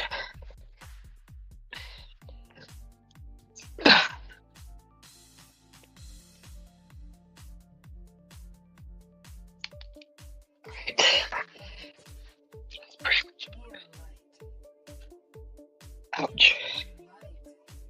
The one that just stabbed my hand. Thank goodness for knee pads. Okay.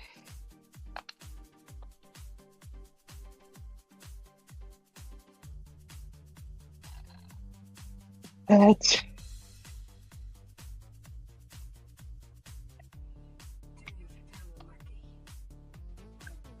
right.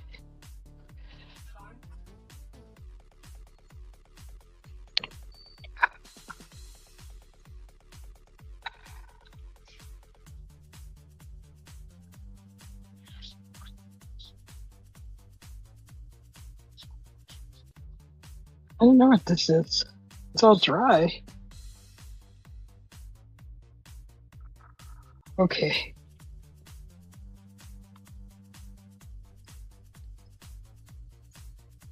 Really hot right now. I think I'm thinking about going and jumping in that pool. Whew. I miss Joyax. Oh, there's the cat. Little tiger.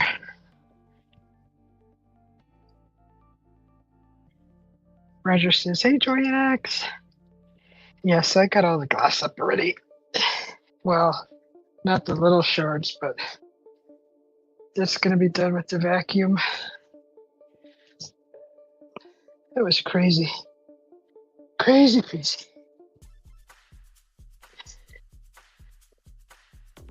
Here's another shard. Neon light. Neon light.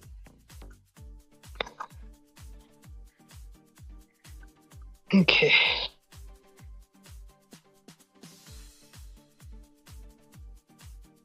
Right. It's hot and I'm sweaty.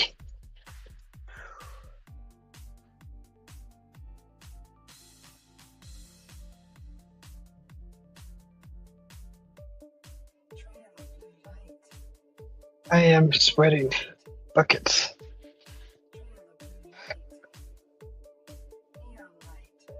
I'm sweating buckets, guys. I'm sweating buckets. I'm sweating buckets.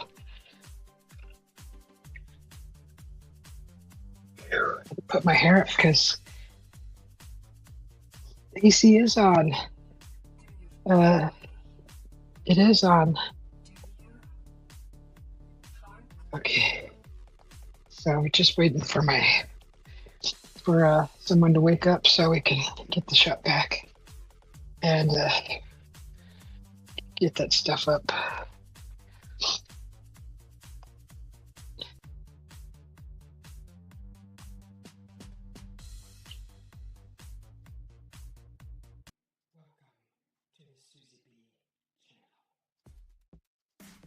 Okay, well, sorry about that, guys. About the disruption and the broken glass drama. I didn't mean for it to be drama.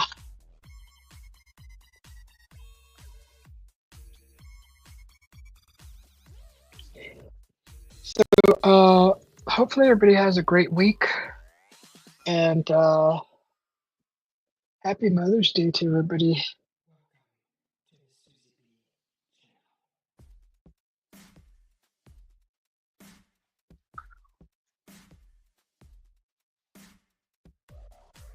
Does anybody have any plans for the week?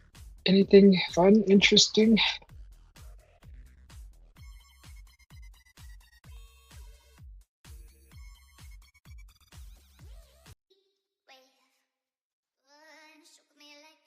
So I made this song for the summer. Plus I put together a video to go along with this music. Basically, I got a bunch of sounds, threw it all together, made a video. But definitely describes the heat wave for the summer. Summer's coming. I like to say Hell's Kitchen. Oh, John P., you're going to South Portugal? How far away is that? Roger says, not that I know of. All right. Yeah, I can't wait to see that footage. That's going to be awesome. According to my DNA research, we have Portugal roots, John P., brother. So it's nice to see parts of Portugal in your videos. It's really neat. I love the architecture there. Poor birds, I think outside need some water too. 600 kilometers. Computer, how far is 600 kilometers in miles?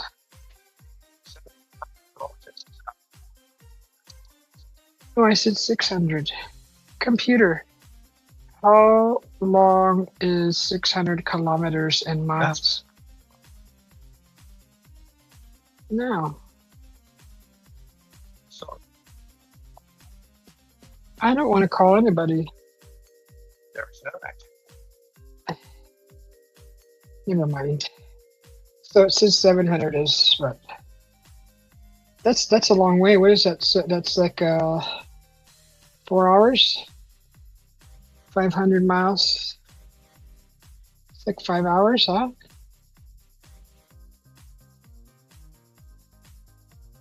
I was there 2 years ago, sis, near the beach. Oh wow. Guys don't get it. Yes, the AC is on, but we are sweating. Gate smashers in a parka, and I'm dripping right now because I made him box angel food cake. And I used the mixer and some heavy cream. He brought some strawberries. They were 3 for some price, so I made it a strawberry shortcake. Nice. That sounds delicious. Oh my god. 5 horas. 5 horas? Sí, mi hermano. But yeah, of course it takes. Are you? Is the whole family going, Jumpy? Yeah, you're going on vacation, huh? Plus stops for gas.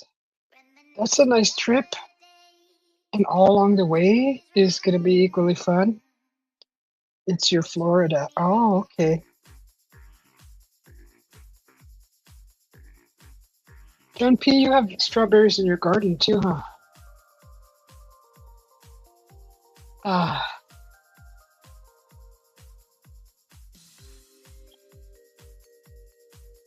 okay.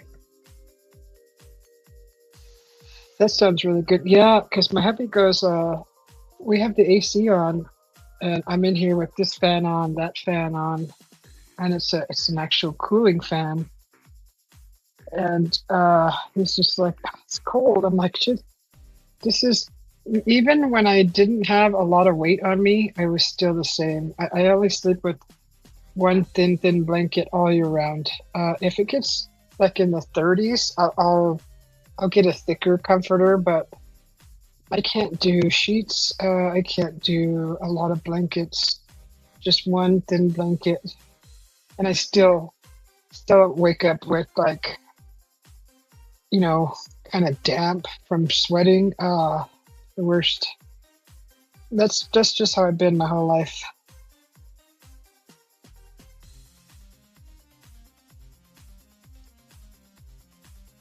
I think it's too hot here for strawberries, or maybe the soil is not right. I would like to have a blueberry bush, strawberries, and some raspberries. And I had raspberries growing, but of course I left, and they died. So they didn't get their proper watering.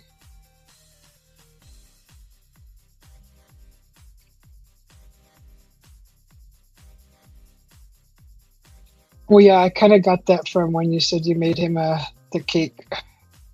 Okay, Gate Smasher is your hubby. Okay.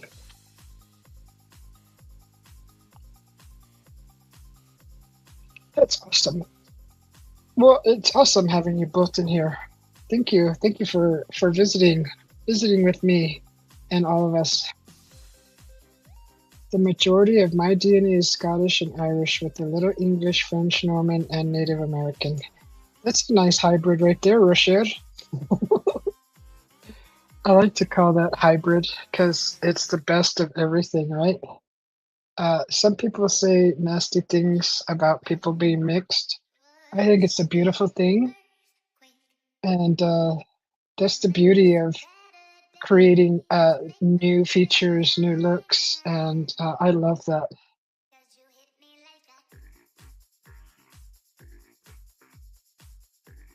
Gate Smasher just planted us 2 blueberry bushes and a grapefruit, orange, lemon. Wow! No cherry? Where's the cherry tree? Oh, you're gonna love your citrus trees. Uh, they make great shade too. Are they like are they already established? A peach tree. Oh my God. Get some shrubs of grass on me a little bit.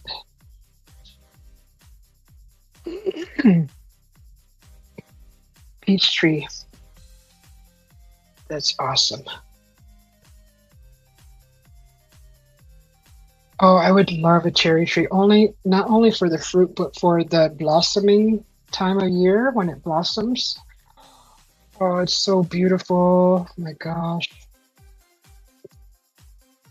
Mikey says, well, that was great. My PayPal isn't working, so I tried resetting my router. Then the TV and my phone crashed, so I had to unplug everything and switch my phone off. So I'm back now, but my PayPal isn't. You don't need your PayPal here. Gate Smasher is 100% native indigenous. I'm his token white chick. That's funny. Aww. We have a tiny grapefruit on one. Aww. We have a wild cherry and only flower cherry. We can grow cherries. I've seen a cherry. You know what? I like those those cherry plums. Is it called cherry plums? It's like a plum, but a little bigger than a regular cherry, and they're edible. And the leaves on those are red, like maroon. And it's just they're just gorgeous. They really bring a nice contrast to your yard, your garden. Just gorgeous. My aunt had one in front of her residence, and as soon as you drive up, you see that bright burgundy, maroon burgundy color. It's just beautiful. No normal cherry. What's wrong with my PayPal? It just keeps spooling. I need to send someone some money, but it's been spooling all day. Oh, maybe the site is down, Mikey. He says eventually cherry looking for a decent apple. So far, only found a crab apple. Oh, that's good for pies. Yeah, crab apple. Those are really sour apples. John P, it's annoying. You have apples and a pear trees? That's awesome. Yeah, we have two orange trees, and I'm babying a lemon tree so far. We had a loquat growing, but that didn't work. That got too dry. Oh, and I have a very small avocado. We'll try again tomorrow, Mikey.